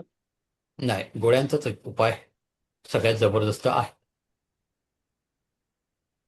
आणि हे पंडित रूपचंद जोशी यांनी दिलेला आहे. त्यांनी जे उपाय दिले तेच आपण इथे शिकणार आहोत. नाहीतर मार्केटमध्ये अजून बरेचसे उपाय तोडफोड करून आलेले आहेत, ते आपण शिकणार नाही. जे आपल्याला सांगितलेले मध तेच चाटलं आपण. चालतं गुरुजी? हा, मध चाटायचं मध बरोबर. ओरिजिनल तर ओरिजिनल त्यासाठी काही पाहिजे. विशिष्ट वेळ आहे का? विशिष्ट वेळ सर आहे का त्यासाठी? प्रत्येक ग्रहाच्या वेळा आहेत त्या मी उच्च उद्या सांगेन. वक्रेच्या प्रथमात. नाही, आपण राशी बघतच नाही ना. प्रथमात आहे ना मंगळ, हा नाही, पण एकटाच आहे. विचारलं. हा, उच्च. हा, बरोबर. तर तो चांगलाच आहे, स्वग्रहीचा आहे, चांगला फळ देणार. हो सर. हो. हा. ओके, सर मला एक डाऊट होता. बोला. म्हणजे असं म्हणतात की लाल किताबचे उपाय आहेत ना ते हा पूर्णपणे समजल्याशिवाय द्यायचे नाही, नाहीतर त्याचा हा, निगेटिव्ह इम्पॅक्ट होतो, असं आहे का? मग तेच मी तुम्हाला सांगतोय ना. मी आता तुम्हाला जे उपाय सांगितले त्याच्या मागचं लॉजिक हा, कारण पण सांगतोय ना, बरोबर की नाही? ओके. हा, म्हणजे आम्ही जरी हे शिकायचं झालं तरी पूर्ण शिकल्याच्या नंतर ते इम्प्लिमेंट करणं हे बरोबर आहे ना? हा. आता बघा, आता हा आपण 3 हा, दिवसाचा मी ओळख म्हणजे तुम्हाला माहिती पडावी की लाल किताब काय आहे. कारण की लाल किताब बद्दल बरेचसे गैरसमज समाजामध्ये आहेत. ओके, म्हणजे ते पारंपरिकवाले प्रत्येक गोष्टीला काय करतात, नावं ठेवतात. इवन कृष्णमूर्ती पद्धत ज्यावेळी आली त्यावेळी पण त्याच्यावरती खूप आक्षेप घेतले, बरोबर की नाही? लाल किताबवरती पण बरेच आक्षेप घेतले. पण ज्यावेळी मी हे शिकलो त्यावेळी मला समजलं की हे काय आहे, किती इफेक्टिव्ह आहे. समजलं ना? आता हे शिकण्यासाठी तुम्हाला कमीत कमी 50 ते 55 दिवस द्यावे लागतात. किती? 50 ते 55 सत्र होतात. यापूर्वी आपली कार्यशाळा झाली लाल किताबची, त्याची सत्र होती 55. आपल्यापैकी आहे तिथे शिकलेले बरेच जण. ओके, 55 सत्र झाली टोटल. त्या कार्यशाळेमध्ये सगळे पाठ आपण शिकवतोच, प्लस प्रत्येक ग्रहाची स्थानगत फळं आणि त्याच्यावरती उपाय. म्हणजे 9 ग्रह, 12 हाऊसेस, म्हणजे 12 नवे अष्टदशी, 108 परिणाम ग्रहांचे तुम्हाला शिकवले जाणार. प्रत्येक ग्रहाचे 12 घरांमधली फळं. टोटल किती हाऊसेस होणार? 12 नवे अष्टदशी, 108. तीच कंप्लीट करायला काय जास्त वेळ जातो. इवन आपण बघा घरामध्ये काय लावतो, दरवाज्यावरती बरेच जण काय लावतात, भोपळा लावतात ना, पोहळा. पोळा लावतात किंवा भोपळा पण असतो तो गोल. तर तो लावण्यामागचं काय कारण आहे? ओके, तर ते तुम्हाला ह्याच्यामध्ये समजेल. बर. ओके, हा बोला. हॅलो. हा लावला की तो लगेच दुसऱ्या तिसऱ्या दिवशीच पडते खाली असं बदकन. पण ते का, कशासाठी पडतो ते पण तुम्हाला इथे समजेल. हा, आम्ही बदलत मेंढोर केलं म्हणजे मग. राहू आहे ना तर? हा, मेंढोर म्हणजे राहू झाला ना? राहूचं नाही, त्याच्यामागे वेगळं कारण आहे. ते तुम्ही ज्यावेळी हे शिकाल 12 म्हणजे 9 ग्रह, त्यावेळी तुम्हाला समजेल. मग ओके, त्याच्यामध्ये ठीक आहे. कॉम्बिनेशन पण येणार ना सर? कॉम्बिनेशन पहिले आपल्याला हे 9 ग्रहांचं पूर्ण 12 ग्रहांचं शिकायचं. Okay, okay. त्यानंतर मकान कुंडली आहे, गुरुजी, ते पण बघतोय. हा बोला. घरामधले जे लाईट कधी चालू करायचे आणि कधी बंद करायचे, कुठल्या म्हणजे झोपण्याच्या जागेवरचे, तर ते शनीच्या रिलेटेड लाल किताबमध्ये आहे का गुरुजी? नाही नाही, लाईटच्या बाबतीत काय नाही, तिथे दिशेनुसार कुठल्या ग्रहाचं काय करायचं ते सांगितलं गेलंय. अच्छा. ते शिफ्टिंग मध्ये येते, ते मी सांगेनच तुम्हाला. बर. ठीक आहे, आज आपण आपल्या इथे सत्र थांबवतो. उद्या पुन्हा आपण परत काय संध्याकाळी 7 वाजता भेटू. त्याच्यामध्ये तुम्हाला सगळं मी विस्तृत जे बेसिक आहे महत्वाचं ते सांगत जाईन. ओके, ते समजून घ्या, त्याची स्क्रीनशॉट घ्या. ओके. आणि मग काही अडलं तर मला विचार. ओके. पण आज एवढी माहिती सांगितली तर तुम्हाला पटली का? खरंच हो खूप गुरुजी. छान माहिती मिळाली सर. खूप एकदम छान accurate एकदम. सर. आपल्यापैकी कोणी प्रॅक्टिस करणार आहे का ज्योतिषाची? मी करतो गुरुजी. हा, तुम्ही करता. अजून कोण मी पण असाल करते तरी? सर. हा, मग जर तुम्ही करत असाल तर एवढं साधं आणि सोपं शास्त्र तुम्ही शिकलं पाहिजे. ओके. तर पण मग तुम्हाला सर एक प्रश्न होता. लाल किताबमध्ये एखादी रेमेडीज करताना स्किप झाली सडनली कुठल्या इन्सिडेंटमुळे, मग स्टार्ट टू म्हणजे 0 पासून परत स्टार्ट. पण ते बऱ्याच जणांना असं म्हणणं येतं की त्याला खूप टाइम जातो असं. काही नाही जात. रिझल्ट चांगले मिळतात. आता जसं तुम्ही सांगितलं की राहूच्या साठी आपण लसणाच्या पाकळ्या 45 दिवस टाकायच्या. आता हा, जर बरोबर. समजा एखादा व्यक्ती जर काही कामानिमित्त बाहेर जर गेला तर मग तो हम्म. ती रेमेडीज त्याची स्किप होईल. मग ती skip कशाला? होईल. अहो, तिकडे लसणाच्या जाऊन सुद्धा पाकळ्या कॅरी करून सोडलेल्या कॅरी करायच्या. सोडलेल्या आपल्याला मिळतात. म्हणजे बरोबर की नाही? नाही तुम्ही नाही घ्या ना. तसं नाही सर. तसं नाही बोलत. आता मी समजा घरात नाहीये. मी आता 45 दिवस मला घरातून करायचं. घरातल्या आपल्या याच्यात ते करायचंय. आणि जर समजा काही कारणास्तव मी 4-5 दिवस कुठे पिकनिकला गेलो किंवा बाहेर गेलो तर त्यावेळेस ते ज्या रेमेडीज त्या कंटिन्यू करायला पाहिजे त्या होतील नाही, करायला होणार पाहिजे. नाहीत. आता मी तुम्हाला सांगतो, तुम्ही आजारी आहे. बरोबर की नाही? आणि तुम्हाला डॉक्टरने सांगितलं तुम्हाला हे औषध येणं मार्गे घ्यायचं तर. बरोबर की नाही? मग तुम्ही घेणार की पिकनिक साजरी करणार? समजा तुम्हाला बीपीचा बाहेर त्रास जाऊन आहे. सुद्धा उपाय नाही चालू नाही, ठेवायचा. बरोबर नाही नाही? पण तो बीपी बाहेर गेल्यावर पण आणि तिकडे बाहेर डायबिटीस. करायचा की घरी करायचा? हो हो नाही, बाहेर कुठेही जा. घरी करायला कुठेही हवा. जा. कुठलाही टॉयलेट मिळून बाहेर दे. घ्या आणि टाका. आपल्या टॉयलेट तर ज्या जातकाला जो प्रॉब्लेम असेल राहूचा तर त्याने कुठेही जाऊन केला तरी त्याला चालेल. हा, कुठल्याही टॉयलेट मध्ये जा. तो राहूच आहे ना. ओके ओके ठीक ठीक. बरोबर की नाही? ओके तर ठीक. बीपी आणि डायबिटीस आपल्याला झालं हे कंपल्सरी त्या गोळ्या घ्याव्याच लागतात. मग आपण पिकनिकला गेलोय की अजून कुठे गेलोय? No no excuse. बरोबर की नाही? हो, तसं हे हो आहे. ना. आणि किती दिवस? Not for life long. फक्त एक ठराविक पिरियडसाठी. बरोबर की नाही? पंचमातला जो राहू असतो सर, तो चांदीचा हत्ती ठेवणं परफेक्ट आहे ती रेमेडी ठेवू शकता. वायव्य चांदी दिशेमध्ये. आता महाग झाली. नाही, आता पंचम स्थान हे वायव्य नाही. पंचम हे पश्चिम पूर्व दिशा भिंत आहे. मग ते असं का असतं? म्हणजे आता काही लाल किताब करणारे म्हणतात की वायव्य दिशेतच ठेवायचा तो. वायव्य दिशा हे सेकंड हाऊस. चंद्र. येस. सर असं मग आहे पूर्वेला पण ठेवायचा का तो हत्ती? सर ते लसणाची रेमेडी मला पण करायची आहे का? तुमचा राहू दशमात आहे ना, करू शकता. राहू दुसरं सर हे दशमात आणि केतू इकडे. हा, बोला. करायची सर ती. आपण जसा अगोदर विषय निघाला होता की हत्ती देवघरात ठेवू नये. तर मग ते हत्ती जे आहेत आपण लक्ष्मीचं त्याला वाहन आपलं मानलं जातं ज्याप्रमाणे बोलत होता. तर ते नक्की मग कुठे ठेवायला पाहिजे? म्हणजे घरात हत्ती ठेवूच नये किंवा हा, मग ते ठेवू नये. ठेवूच तृतीयात नये? असेल राहू तर ठेवू नका. ठेवू नये. कोणाच्याही आणि घरामध्ये त्याला मग त्रास तृतीय होतो. तृतीयेमध्ये असेल किंवा अष्टमेत असेल तर तरी पण त्रास देणार. त्रास देईल. म्हणजे राहू म्हणजे हत्ती घरामध्ये ठेवणं योग्यच नाहीये. ठीक ठीक आहे ठीक ठीक आहे. ओके. चालेल. मग आज आपण आपल्या इथे सत्र थांबवतो. उद्या पुन्हा सर काय भेटू? फक्त मूर्तीसारखं ठेवू नये की असं काही वॉल पीस वगैरे असेल तर तो असू शकतो ना घरात? काहीच नाही. मला काहीच नाही. फोटो नाही. Wall okay. पीस नाही. इव्हन ताजमहलचं सांगितलं. समाधी असेल कोणाचा तर तो नाही. हो. मला थँक्यू सर. गजांत लक्ष्मी असते ना पण सर काही काहींकडे ना.